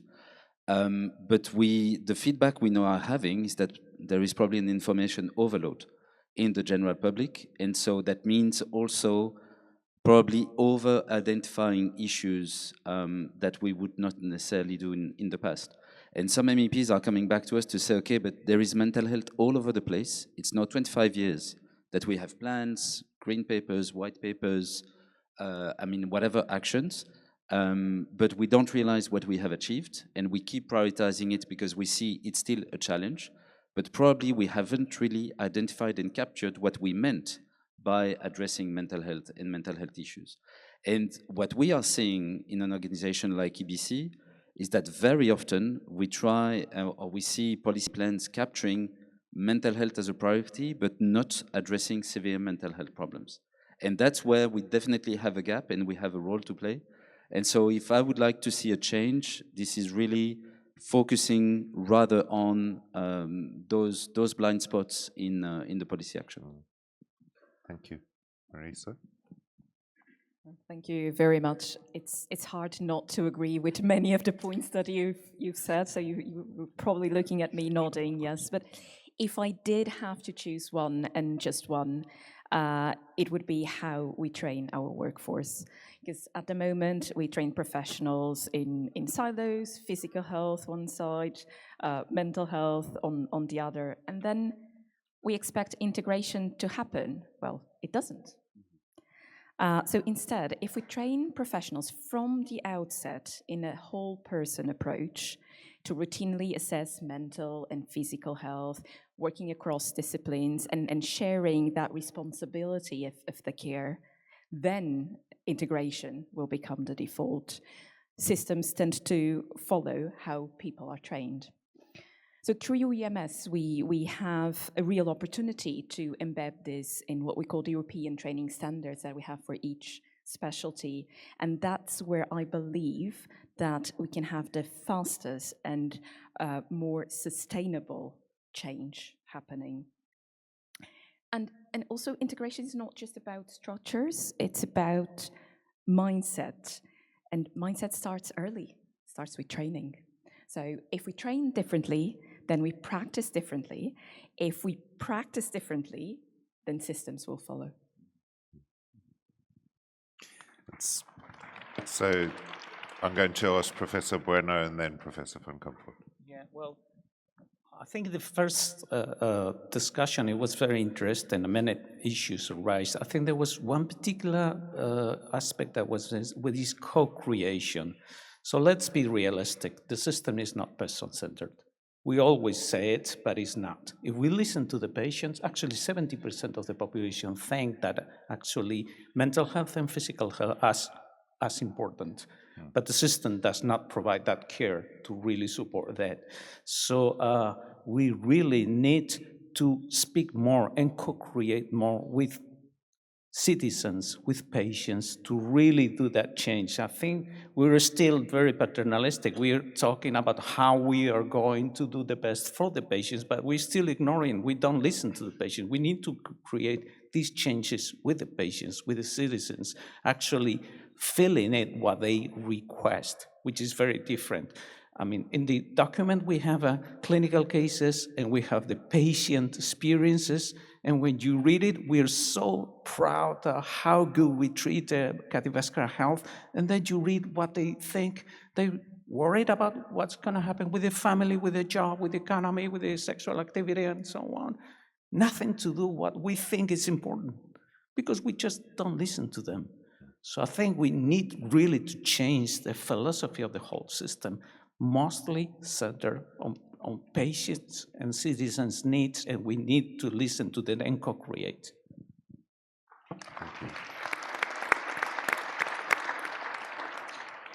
Actually, at exactly the same, but I can maybe add something and relate to the previous session as well, where Thomas talked about learning from traditional models.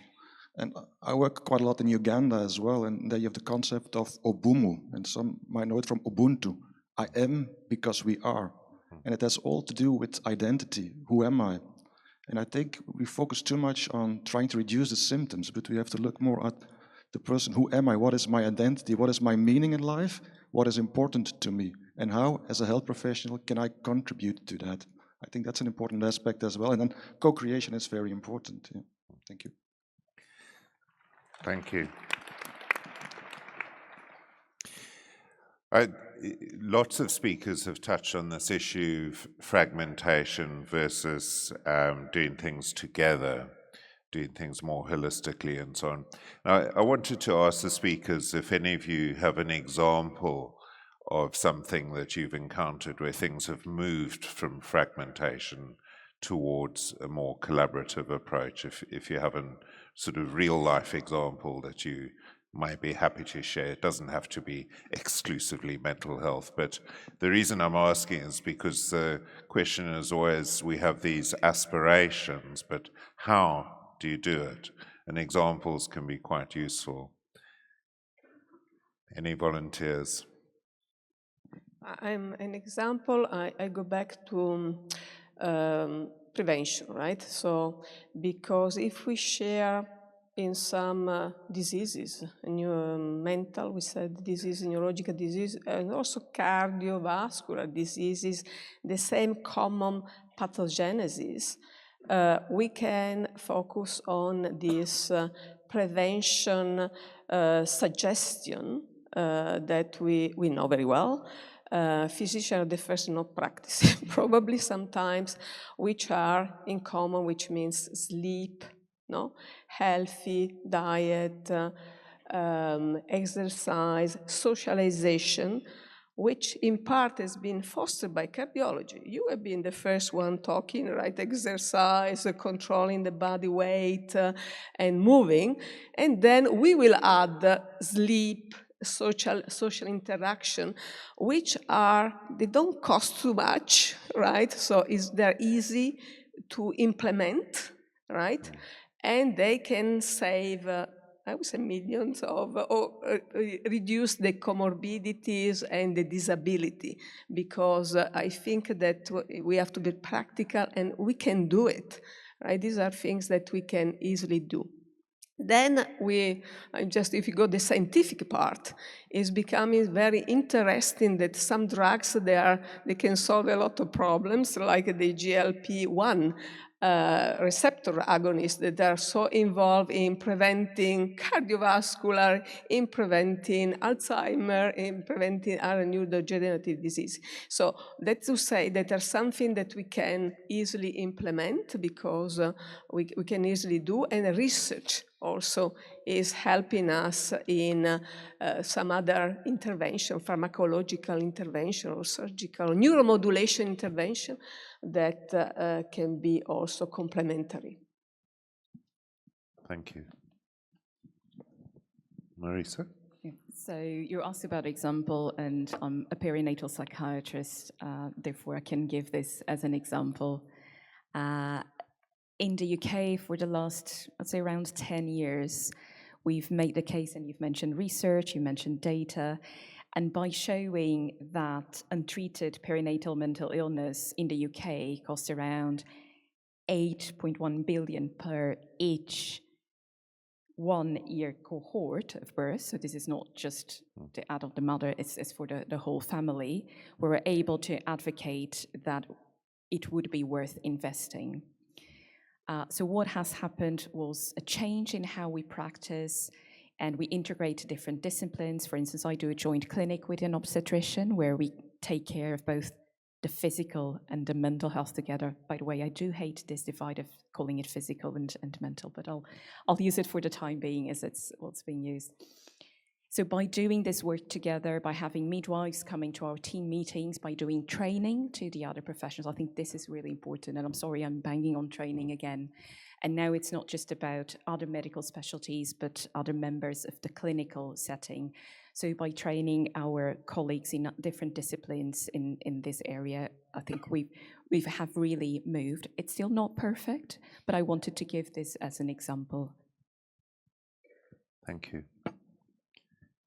Please. Well, I was going to say cardiac rehabilitation units probably is the best example where actually a broad view on initially initiated as physical training post-myocardial infarction, then broader secondary prevention, and then mental health. Psychologists were integrated. The thing is that actually a minority of patients have access to this. So I think the reality is these are difficult to be integrated. The second thing, and I always say it even for our patients, is when they come to us, it's too late. So we need to move it to primary care. And I think that has to go to schools in terms of education, have to go to primary care, and we have to change the system to get it broader, upfront in not only training the professionals, but actually facilitating that the citizens, the people, children, youngsters actually have access to a broader view, in this case, not of care, but of prevention, of education, of what is a healthy life, integrating both sides. Thank you. Well, Julian, you asked for a use case, and I see we don't have much time, but I'll come back to the study EBC commissioned on the value of treatment, because it was coming from this cost and burden study that was issued in 2011, so it's prehistory now. But we were making the case of looking after all brain conditions on a yearly basis in Europe was costing our society 800 billion euros. But what we didn't capture in that study was the impact of non-treatment. It's like not investing into appropriate care for people with a brain condition. So we started re-looking into it and how we could capture that. And we came up with this notion of the treatment gap in different case studies. In psychiatry, we had schizophrenia as one, but we also had migraine, Alzheimer's disease, you name it, you have it. But the point was, as I said earlier, investing into improved outcomes is paying off, but we were making the case in our recommendation for multidisciplinary care, multidisciplinary models, and also the fact that any investment had spillover effect. If you were investing into a neurological department or an improved pathway for migraine or for Parkinson or for schizophrenia, it was actually making your teams more robust, your healthcare facilities more robust in order to then address other conditions. So it's definitely paying off to have this conversation with ministries of health and other policymakers to convince them that investments are worthy, particularly in those times. Thank you. So we are running out of time, so I'm going to let you very Just briefly a motto. comment. Don't be fool, psychiatry and neurology together are cool.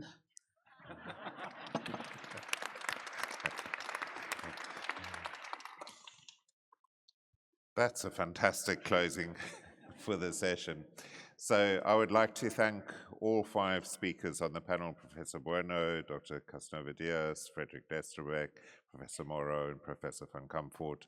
We've had this fantastic overview, neurology, cardiology, brain health, psychiatry, but also looking right across the lifespan, looking at the importance of education. And we've had some really good ideas, maybe just 2 of them, the one from Marisa about education, and maybe if we learn more together, that might have longer term effects, that it would be good. And the other one about the kind of open door target of trying to address the excess mortality by looking not least at cardiovascular disease and people's serious mental illness. So thank you very much to the panel. We've now got a short break.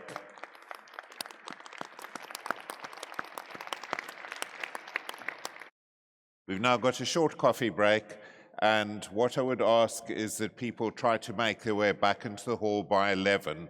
The coffee is through the exit on this side of the stage, I believe, but people can obviously go in whichever direction they want. Thank you very much. Welcome back, everyone.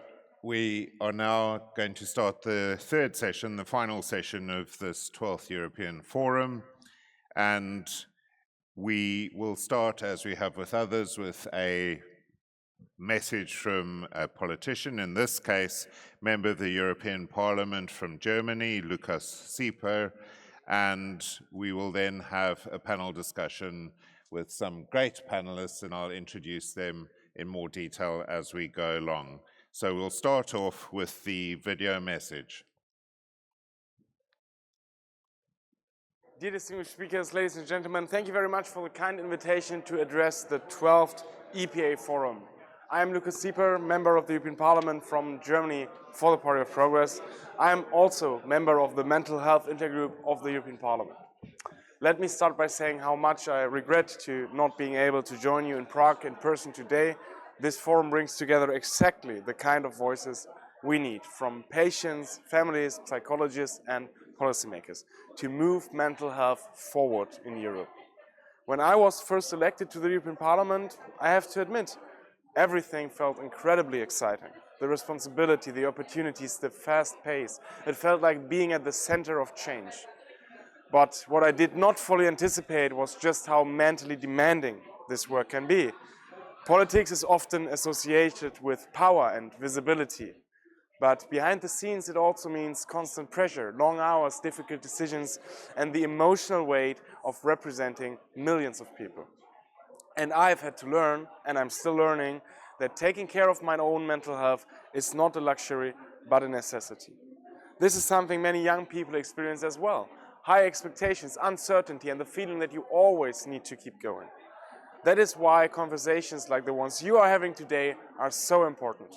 Because mental health is not just a medical issue, it's a societal one. And if we truly want to leave no one behind, we need to think holistically. From prevention to care, from stigma reduction to community resilience, and especially from listening to those who've lived with experience. I am particularly glad that this session brings together perspectives from across the mental health community, from families, patients, and professionals. This person-centered approach is exactly what we need more in policymaking as well.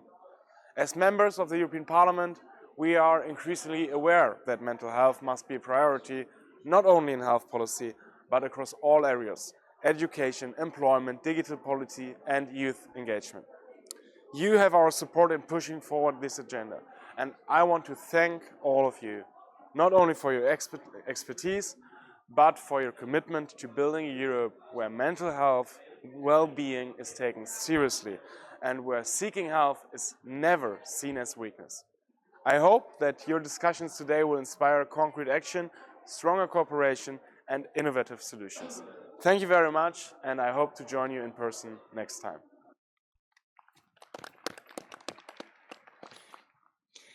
So the topic of the third session is promoting well-being for all through public mental health. And you've heard this theme from earlier sessions today about the importance of collaboration, working together, listening, and so on. So in this third session, two of the panel members I'm going to highlight anonymously at this point are people representing GARMIAN, which is the European association that represents patient associations or service user associations, and also EUFAMI, which is the similar organization across Europe representing families and carers of those with severe mental illness, because of course we cannot have a conversation without everybody being in the room. So the first speaker is not from either of these organizations, but is Professor Jonathan Campion. He is a professor from South London and Maudsley, who has been very involved in public mental health, and in the section of public mental health, he has a professorship also in my country of origin, in Cape Town, which is a great joy to be able to say in public, so thank you. Over to you, Jonathan. Thank you so much, Julian, and delighted to be part of this third session on promoting well-being for all through public mental health. And I suppose I just wanted to start by asking what is public mental health, because there are various definitions, but I'm using this approach, this definition, a population approach to improve the coverage outcomes and coordination of interventions both to treat mental health conditions, prevent associated impacts, prevent such conditions from arising, and promote mental well-being and resilience, and this leading to efficient, equitable, and sustainable reduction in mental health conditions and the promotion of mental well-being across populations. And this definition we adopted, I said we, the European Psychiatric Association's public mental health section, we adopted it from the WPA, and essentially public mental health is also one of the 6 priority areas of the 2025-27 action plan. I'm just using the term mental health conditions. It's the preferred term as opposed to mental disorder. It's the preferred term by both WHO and people with lived experience. So going to mental health and well-being, which is obviously in the title. So mental health, I put in the first bullet the WHO definition, but conceptualization of well-being varies by culture, but it can be viewed in these 2 ways: effective well-being, so referring to present state, satisfaction, our pleasure, our mood, but then also evaluative well-being, so broader long-term aspects, so meaning, purpose, and that's relevant to all of us in terms of our mental health. And so mental well-being is particularly important because it's got health and wider benefits we've heard from previous speakers about, and relevant to different sectors, and as such can be seen as a global good that should be accessible to all. So what about the relationship between mental well-being and mental health conditions? So some people view it as mental well-being being at one end of the spectrum and conditions at the other, but the dual continuum model refers to 2 related yet distinct continua. So mental health conditions don't preclude mental well-being and vice versa. Good mental well-being associated with reduced risk of mental health conditions, and mental health conditions associated with lower mental well-being. So that indicates the need also for targeted well-being promotion in people recovering from mental health conditions. So public mental health conditions interventions we can view, as I highlighted in the first slide, in the first third of the slide there, but we can also think of them as primary, secondary, and tertiary levels of prevention of mental health conditions and also promotion of mental well-being.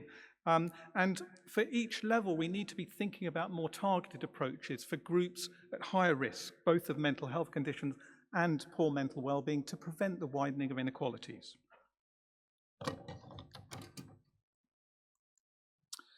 But what about the gap?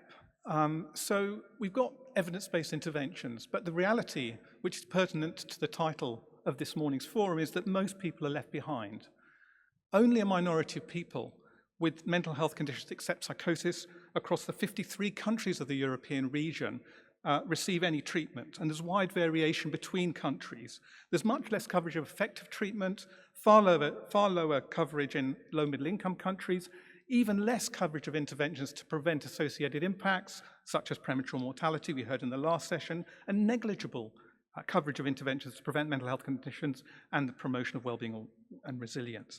And the effects, well, that leads to population-scale preventable human suffering, broad impacts, and associated costs. It breaches the right to health, it breaches statutory duties, different kinds according to the legislation in different countries. And it's caused by insufficient public mental health knowledge, insufficient policy content and implementation, insufficient resource, insufficient staff, including psychiatrists, we heard from Lydia Lazari earlier, insufficient political will, which is a really important driver, which is also associated with stigma and discrimination.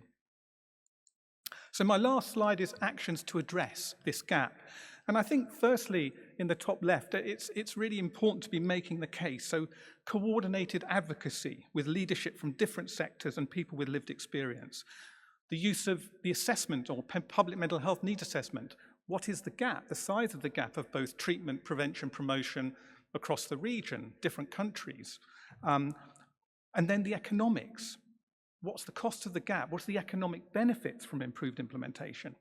The second part is public mental health practice, so the use of the needs assessment to inform the choice of interventions, policy and strategic development, decisions about coverage and resource implementation, and then the evaluation, not just of the impact of the intervention we provided, but also the coverage, including for higher risk groups. The third area, the use of human rights approach and legislation. So legislation to inform minimal public mental health coverage, to inform how we, to support public mental health intervention scale up and to protect the rights of people with mental health conditions. The fourth area, public mental health training, population knowledge, so targeting psychiatrists, public health policymakers, implementers, advocates, including people with lived experience, but also thinking about how we promote well-being, the understanding across populations. Fifthly, settings-based approaches, schools, workplaces, and integrated approaches, such as with primary care, use of the needs assessment to support that. Digital technology, so delivery of interventions, but also delivery of training. The bottom left, large population impact interventions, so thinking about interventions that could be implemented to scale by different sectors, which would have very large impacts across populations. And maximizing our existing resources. So thinking about what can we do at community level to promote well-being, resilience, self-management, task sharing, and thinking about how we address and prevent mental health conditions in our staff. And lastly, implementation research. So we've got fantastic review-level evidence-based interventions, but they're not implemented. So again, research focusing on that. And just to say, public mental health is a part of the action plan at EPA, and there is an EPA Public Mental Health Task Force. We have an EPA Public Mental Health section. The web page is there if you're interested. And finally, there's a meet and greet EPA Public Mental Health section tomorrow at 2:15. So look forward to seeing you there. Thank you.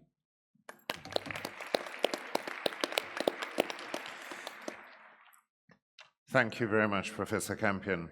Now, the next speaker is representing EUFAMI, the European Federation of Associations of Families of People with Mental Illness.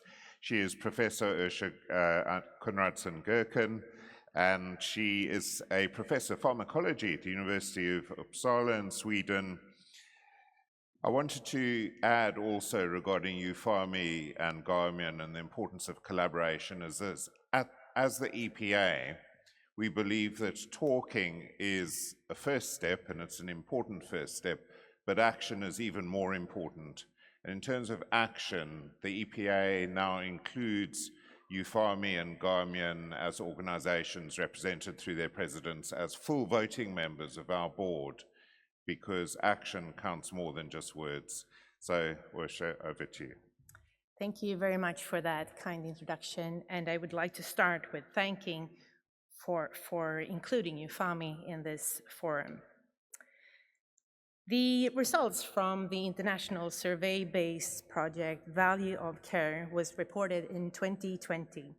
Together with researchers from London School of Economics, EUFAMI was interested in understanding the value and impacts of informal care for people living with poor mental health. To the right, you see the key themes of the survey. We wanted to understand how much time do informal carers put into care? What is the quality of life of caregivers? What is the contact with the healthcare services? Are there any impacts on finances, etc.? And when it comes to the average of hours of informal care, if you look to the left, you see that there is a difference in time, depending on if you live together with the person that you care for, then you spend more than 64 hours per week. If you're not living with a person you take care of, as the case in my case, because I take care of my brother that suffers from schizophrenia, I spend more than 25 hours per week to care for him. If we put these numbers together, we see that informal care, mostly by family members, is 43 hours per week. And since we had these researchers from London School of Economics on the train, we could also look into what each specific hour is worth in money. And you can see that if you look into that square, that it's spanning from 23.62 euros to 28.75 euros, depending on what question they answered in the survey. But it's not just time, and it's not just money.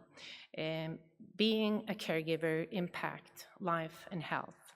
So of these 700 people that answered the survey, we could see that people have reduced their working hours. They have reduced time spent on leisure activities, on education, and also voluntarily work. They also report effects on mental health and support.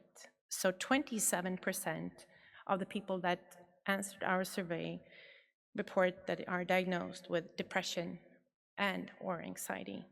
And only 23% have been asked whether they need any help themselves.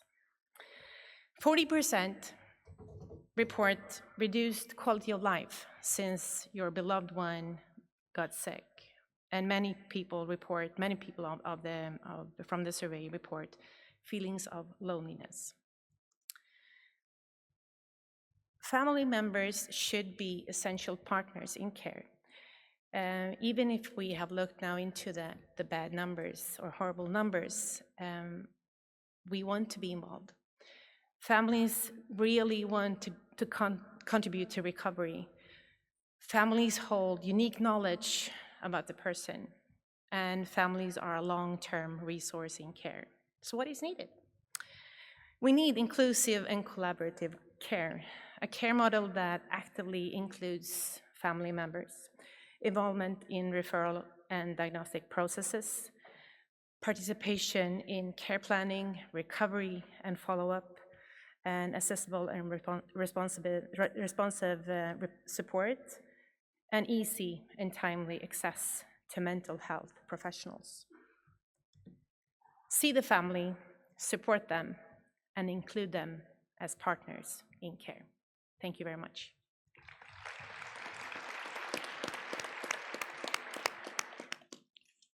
Thanks very much, Professor Konradsson-Geuken. The third speaker now representing Garmian Europe is Helen Bennett, who's the Vice President of Garmian Europe, which is a federation of associations of patient service users, mental health service users. Over to you, Helen.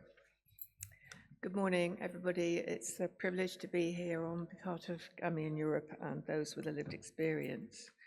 I'm going to actually start off with a story from someone with a lived experience. I do have permission to use this story, and it's why lived experience must shape policy, services and solutions. So this short experience illustrates the gap between being treated as a patient and being recognized as a person with expertise. So David, when I first came into the mental health system, I was told many things about myself, my diagnosis, my treatment plan, what professionals believed was best for me. What I was rarely asked was the simplest question: what do you think would help you? Like many people with a mental health condition, I learned very quickly that once you enter the system, you are often seen primarily only as a patient, someone with a label, a diagnosis, someone to be treated, rather than the person with knowledge about their own life journey and recovery. Over time, I realized something important. People with lived experience are not only recipients of care, we're also experts in how the system works and sometimes how the system fails. There is increasing recognition that mental health systems work better when patients are not just consulted, but genuinely involved in shaping policy, services, and solutions. From a patient perspective, there are challenges to face, different in each member state, but this is the same for a person. That is sometimes the piece that is missing. The patient is a person first and foremost, and a diagnosis is secondary to who they are. So the messages on the screen are my final messages, but there are four key messages that I would like to get across about lived experience as expertise. So patients or individuals bring knowledge that professionals and policymakers cannot obtain from data alone. Patients understand how systems function in reality, and they're different for everyone. Lived experience reveals gaps between policy and practice. Including patient expertise leads to better designed services, and clinical expertise is essential, but it's incomplete without the expertise of experience. Participation must move beyond tokenism. So many organizations say they involve patients, but real influence is still limited. Patients are often consulted, but not involved in decision-making. True participation means co-production, not tokenistic representation. Governance structures should include meaningful patient leadership, and too often the patient voice is invited to the table, but not given the vote, but that's not the case with EPA. Mental health systems must focus on recovery and dignity. Patients consistently emphasize issues sometimes overlooked by systems, and these are: recovery is about life, not just symptom management. Respect, autonomy, and dignity are central to mental health care. Systems must address stigma, rights, and social inclusion. People do not seek services simply to be stabilized. They seek the possibility of a meaningful quality of life. And that future requires partnership. So solutions will require collaboration between patients, professionals, policymakers, families, and carers. Patients should be partners in policy development. European collaboration strengthens patient organizations, and co-produced systems are more effective and more patient-centric. If we want mental health systems that work, we must build them with people who use them. So the future of mental health in Europe will not be shaped only in hospitals, clinics, ministries, or universities. It will be shaped by the voices and experiences of people who live with mental health conditions. Thank you very much.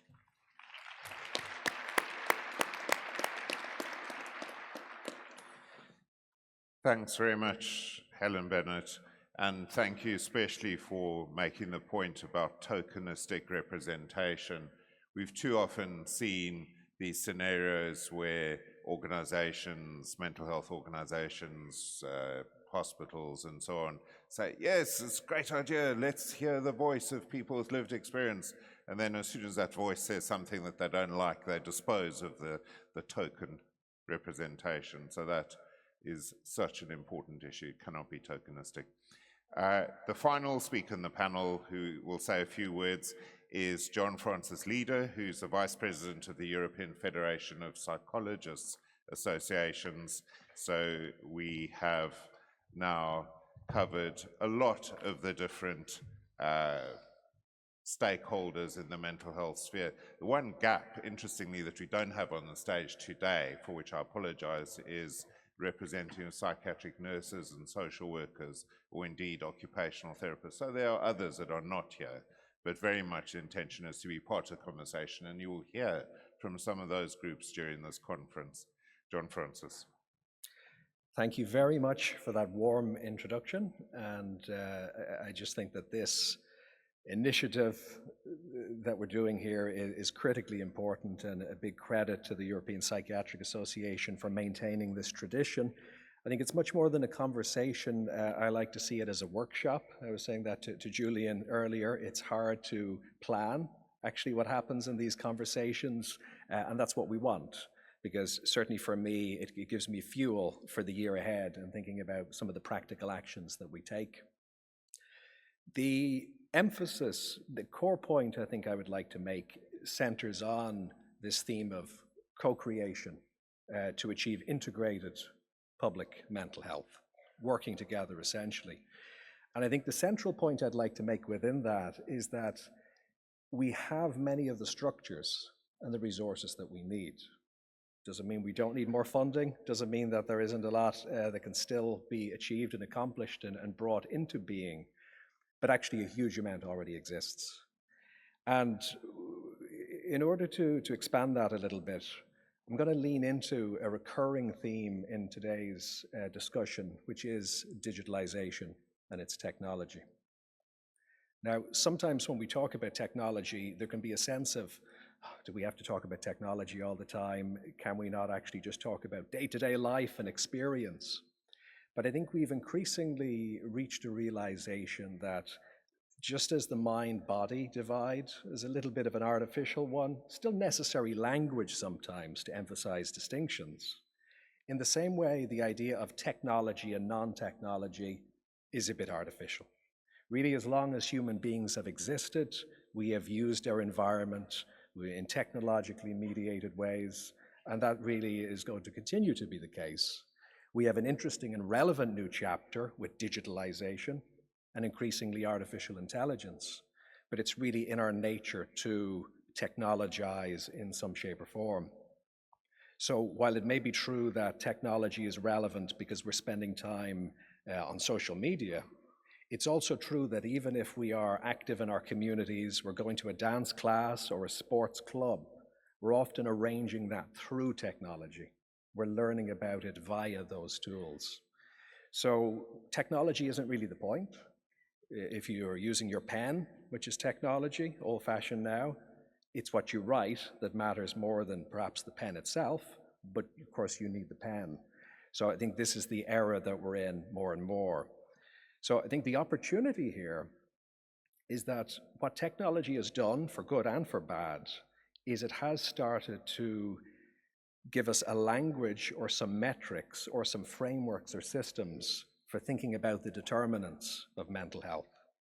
It's been great to collaborate with various colleagues on this, but particularly last year with the World Health Organization on the increasing theme of digital determinants of well-being.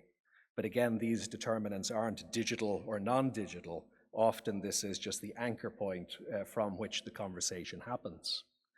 So what I think is happening in many ways is many of the frameworks that we would have wanted for collaborating public mental health are actually being developed. But the problem is not necessarily accessed by the people who they affect, not necessarily understood by some of the professionals, like many of you in this room and watching online, who are actually charged with looking after the well-being of those populations. So, a core, I suppose, what's needed, just like in a good psychotherapeutic practice, a lot of good therapy is taking a mindful pause, isn't it, and stopping, and not so much thinking, what do I need to add, but noticing what's already there, and how can it be engaged in and used in an effective way. So I think we all as professionals and as those of us with lived experience, and it's really great to be on this panel with such a good lived experience representation, that's what we really need to take the opportunity now to do, is to say, how do we do that with our systems and our resources, whether they're technological or whether they're non-tech, but mediated by technology. Now, in order to put that into action and not just have it as a nice set of ideas, last year, the European Federation of Psychologists Associations, EFPA, we did an exercise to try and figure out what were the key policy priorities around digital mental health throughout the European region. So we have 37 national psychological associations and a number of associate members who came together.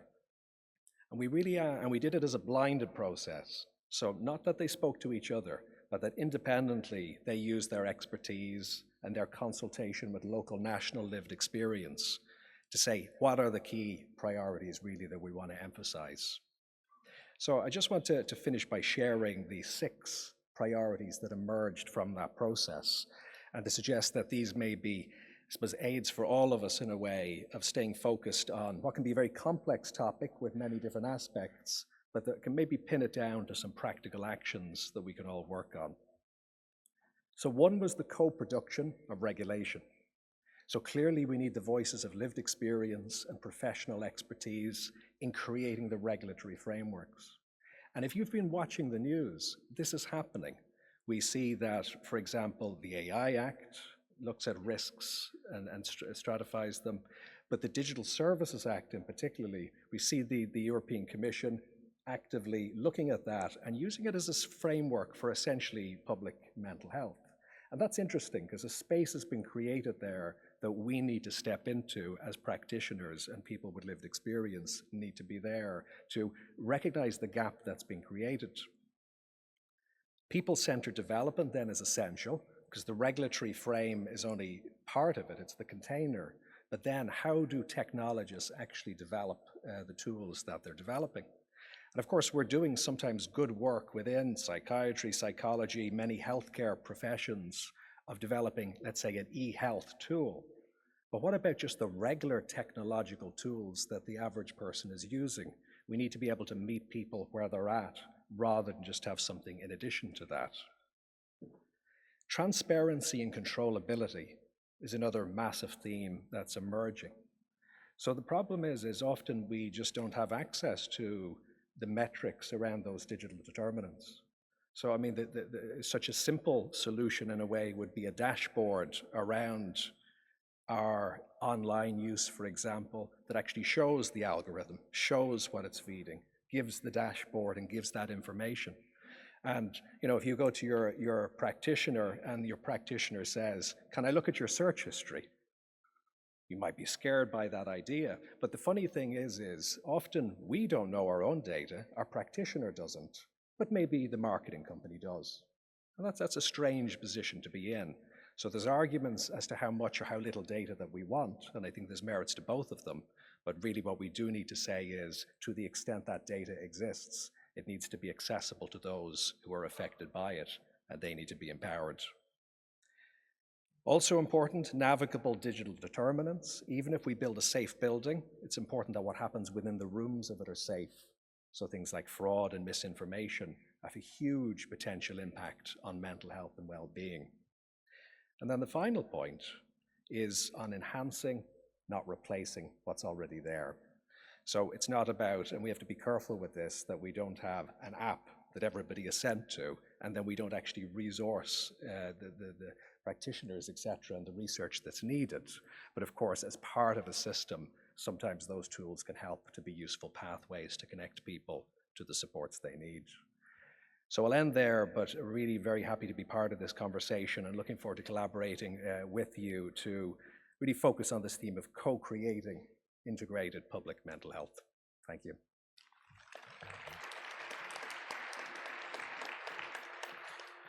Thanks very much, John Francis. So we now have a little bit of time for discussion with the panel, and speakers have touched on a lot of really interesting and important points. So again, I think I'd like to highlight the tokenism, but also the question. I'm going to frame it like this. Which workers contribute most to mental health care? Is it psychiatrists, social workers, nurses? But we've actually heard the answer. It's the families and carers. And this is something I think is all too easy to lose sight of, and how we work in a system together with the people who actually do most of the work, as well as with the people who are presenting, asking for help. The word people is important, as Helen touched on, because I use the word patient, service users. There are lots of different words. You can read different surveys about what words people want to be used. But the bottom line is, it is people who are dealing with mental health issues. And even in the room, at least a quarter of us at some point in our lives will deal with some kind of mental health problem. It's just people like you and me. And the whole point is about working collaboratively. So thank you for that. I want to ask all of you kind of, I don't know if it's, I hope it's a good question, which is, what do you think the most important change you personally have seen is? And maybe how it influenced you, or what you think triggered the change. And it can be change in services or organization or whatever. Any volunteers? So one thing that I'm really proud of in Sweden that have been changed is that we have a psychiatry ambulance that can be reached from the same number if you need help from police or whatever. That is something that, so the ambulance that comes, it's reorganized, so it's like a sofa. And it's equipped with a nurse, specialized nurse in psychiatry, and a psychologist usually. And so we can prevent suicide attempts, we can prevent psychosis. A lot of people with lived experience of schizophrenia, they don't want to get to psychiatry, but they need help. And the ambulance has been very good. And then also self-admitted care. So you can get into the hospital for 5 days without getting through the ER. So you have a contract with a nurse, and you can get in before you get worse in psychosis, for example. And you're allowed to stay there for 5 days. And that is in a collaboration with the patient, or the person with lived experience, and the family members, which is a very nice thing. What do you think led to that being introduced? Why did it happen that started? Because people started to listen to people with lived experience and family members. Yeah, thank you. Anyone else? Helen? We have across the UK now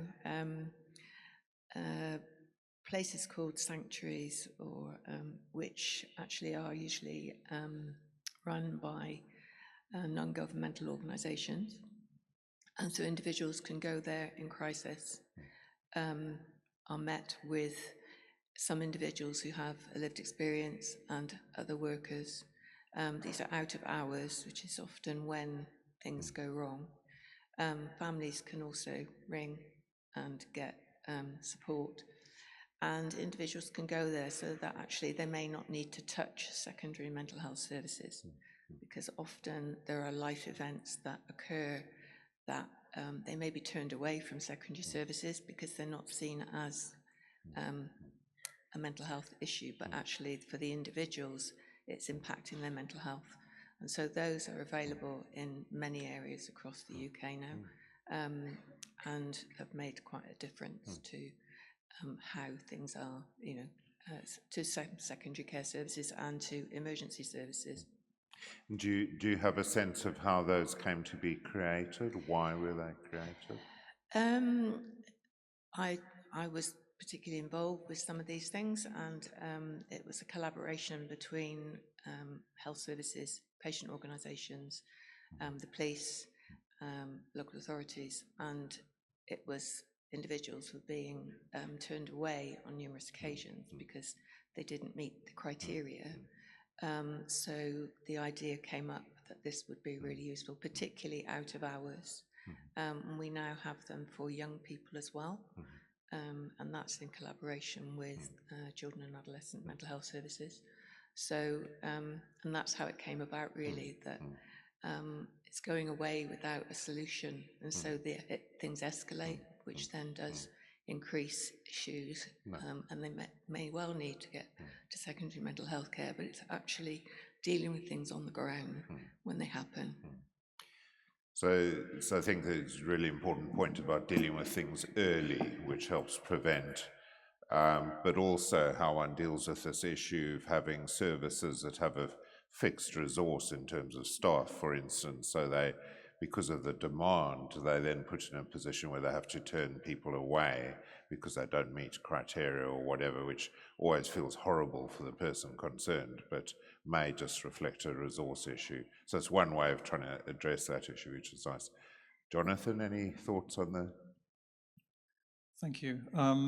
Yes, no, I think certainly in terms of change, I think there's been greater awareness of mental health conditions and well-being, and I think that's been very much, I think, a reflection of advocacy, including, from the organisations here on the stage today, and I think that's only helpful for everyone, because you mentioned 1 in 4 during their lifetime. Actually, the prevalence at any one point is also very high, and particularly high for, as you mentioned, people in this room, because mental health professions, as Ledia Lazari was highlighting in the survey last year, have very high rates. And so this general awareness, I think, has been very good.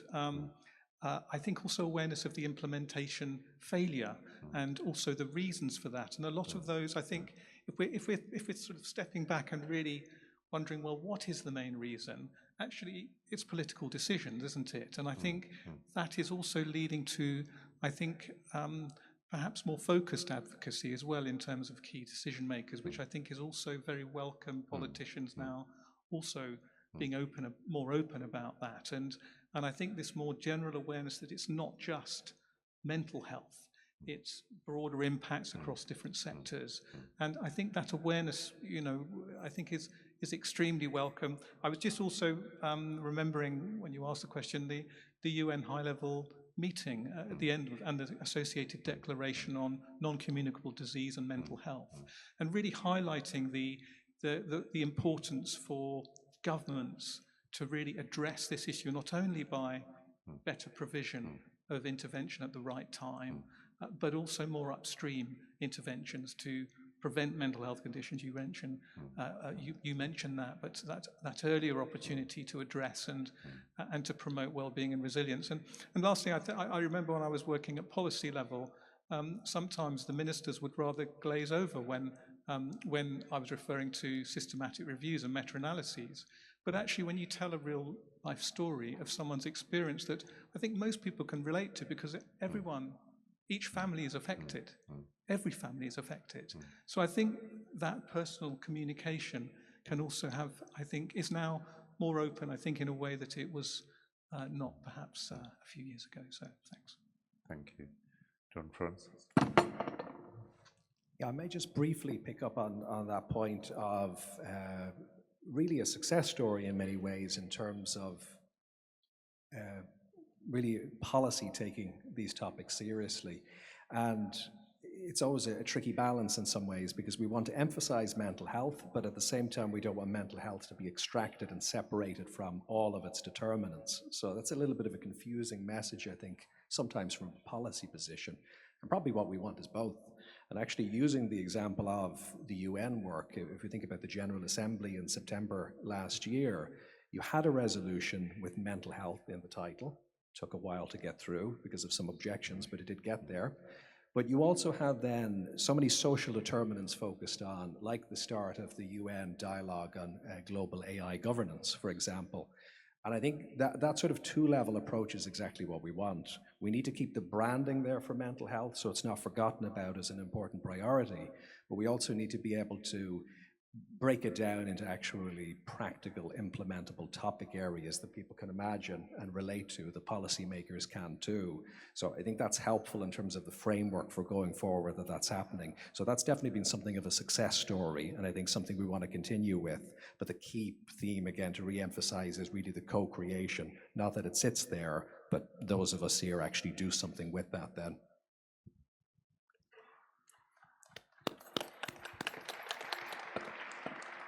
I just also want to mention the peer support that is more and more that people hire, or clinics hire people with lived experience, and we can hear stories about the atmosphere is changing in the clinic. So, for example, there used to be toilets or bathrooms for personnel, and then for the rest of the people running around in the clinic. People are taking the personnel sign away because now the people on inside the clinic are now a person and a human being, not a patient. So the use of peer support, I think, is extremely important. But we should not only hire peer support with lived experience of the disorder, also the family members.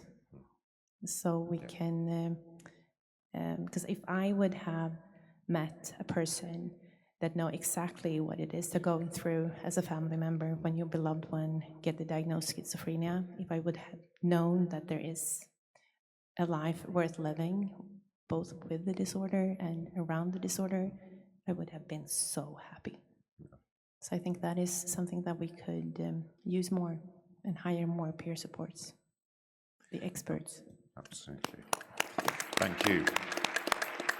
So we will need to wrap up the panel discussion, but I want to give Helen the last word. You don't have to say anything, but if you'd like to. I think it's been really heartening actually listening this morning, because the recognition that individuals with lived experience and families need to be included, but the silos remain, and one of the issues is actually for individuals with a lived experience and their family members to actually get to appointments. That's a really big, that's a really difficult issue. Yeah. And so the recognition, there needs to be recognition that things need to be local, they need to be accessible, they need to be friendly, they need people with a lived experience there to welcome somebody. And that applies across all of the areas we've talked about. So cardiac disease, neurology, all of those areas need to understand that it's important to get people there. And a lot of things people are put off by actually going because of the stigma around mental illness. Thank you. Absolutely. Thank you. So I want to just ask our EPA President, Professor Andrea Fiorillo, to make his way to the stage, because he will close the session. But I'd just like to say to myself, from myself rather, thank you so much to the panel for your contributions, and also to those speaking in the earlier panels. I think we've sort of, one of my thoughts about this is we should think about what we can do to make it easy for politicians to do the right things. And then we should think about what we can do to make it easy for our organizations to do the right things. And actually, we should also think about what we can do ourselves to do the right things. So thank you to the panel, thank you to the earlier panels, thank you from me. Professor Fiorillo.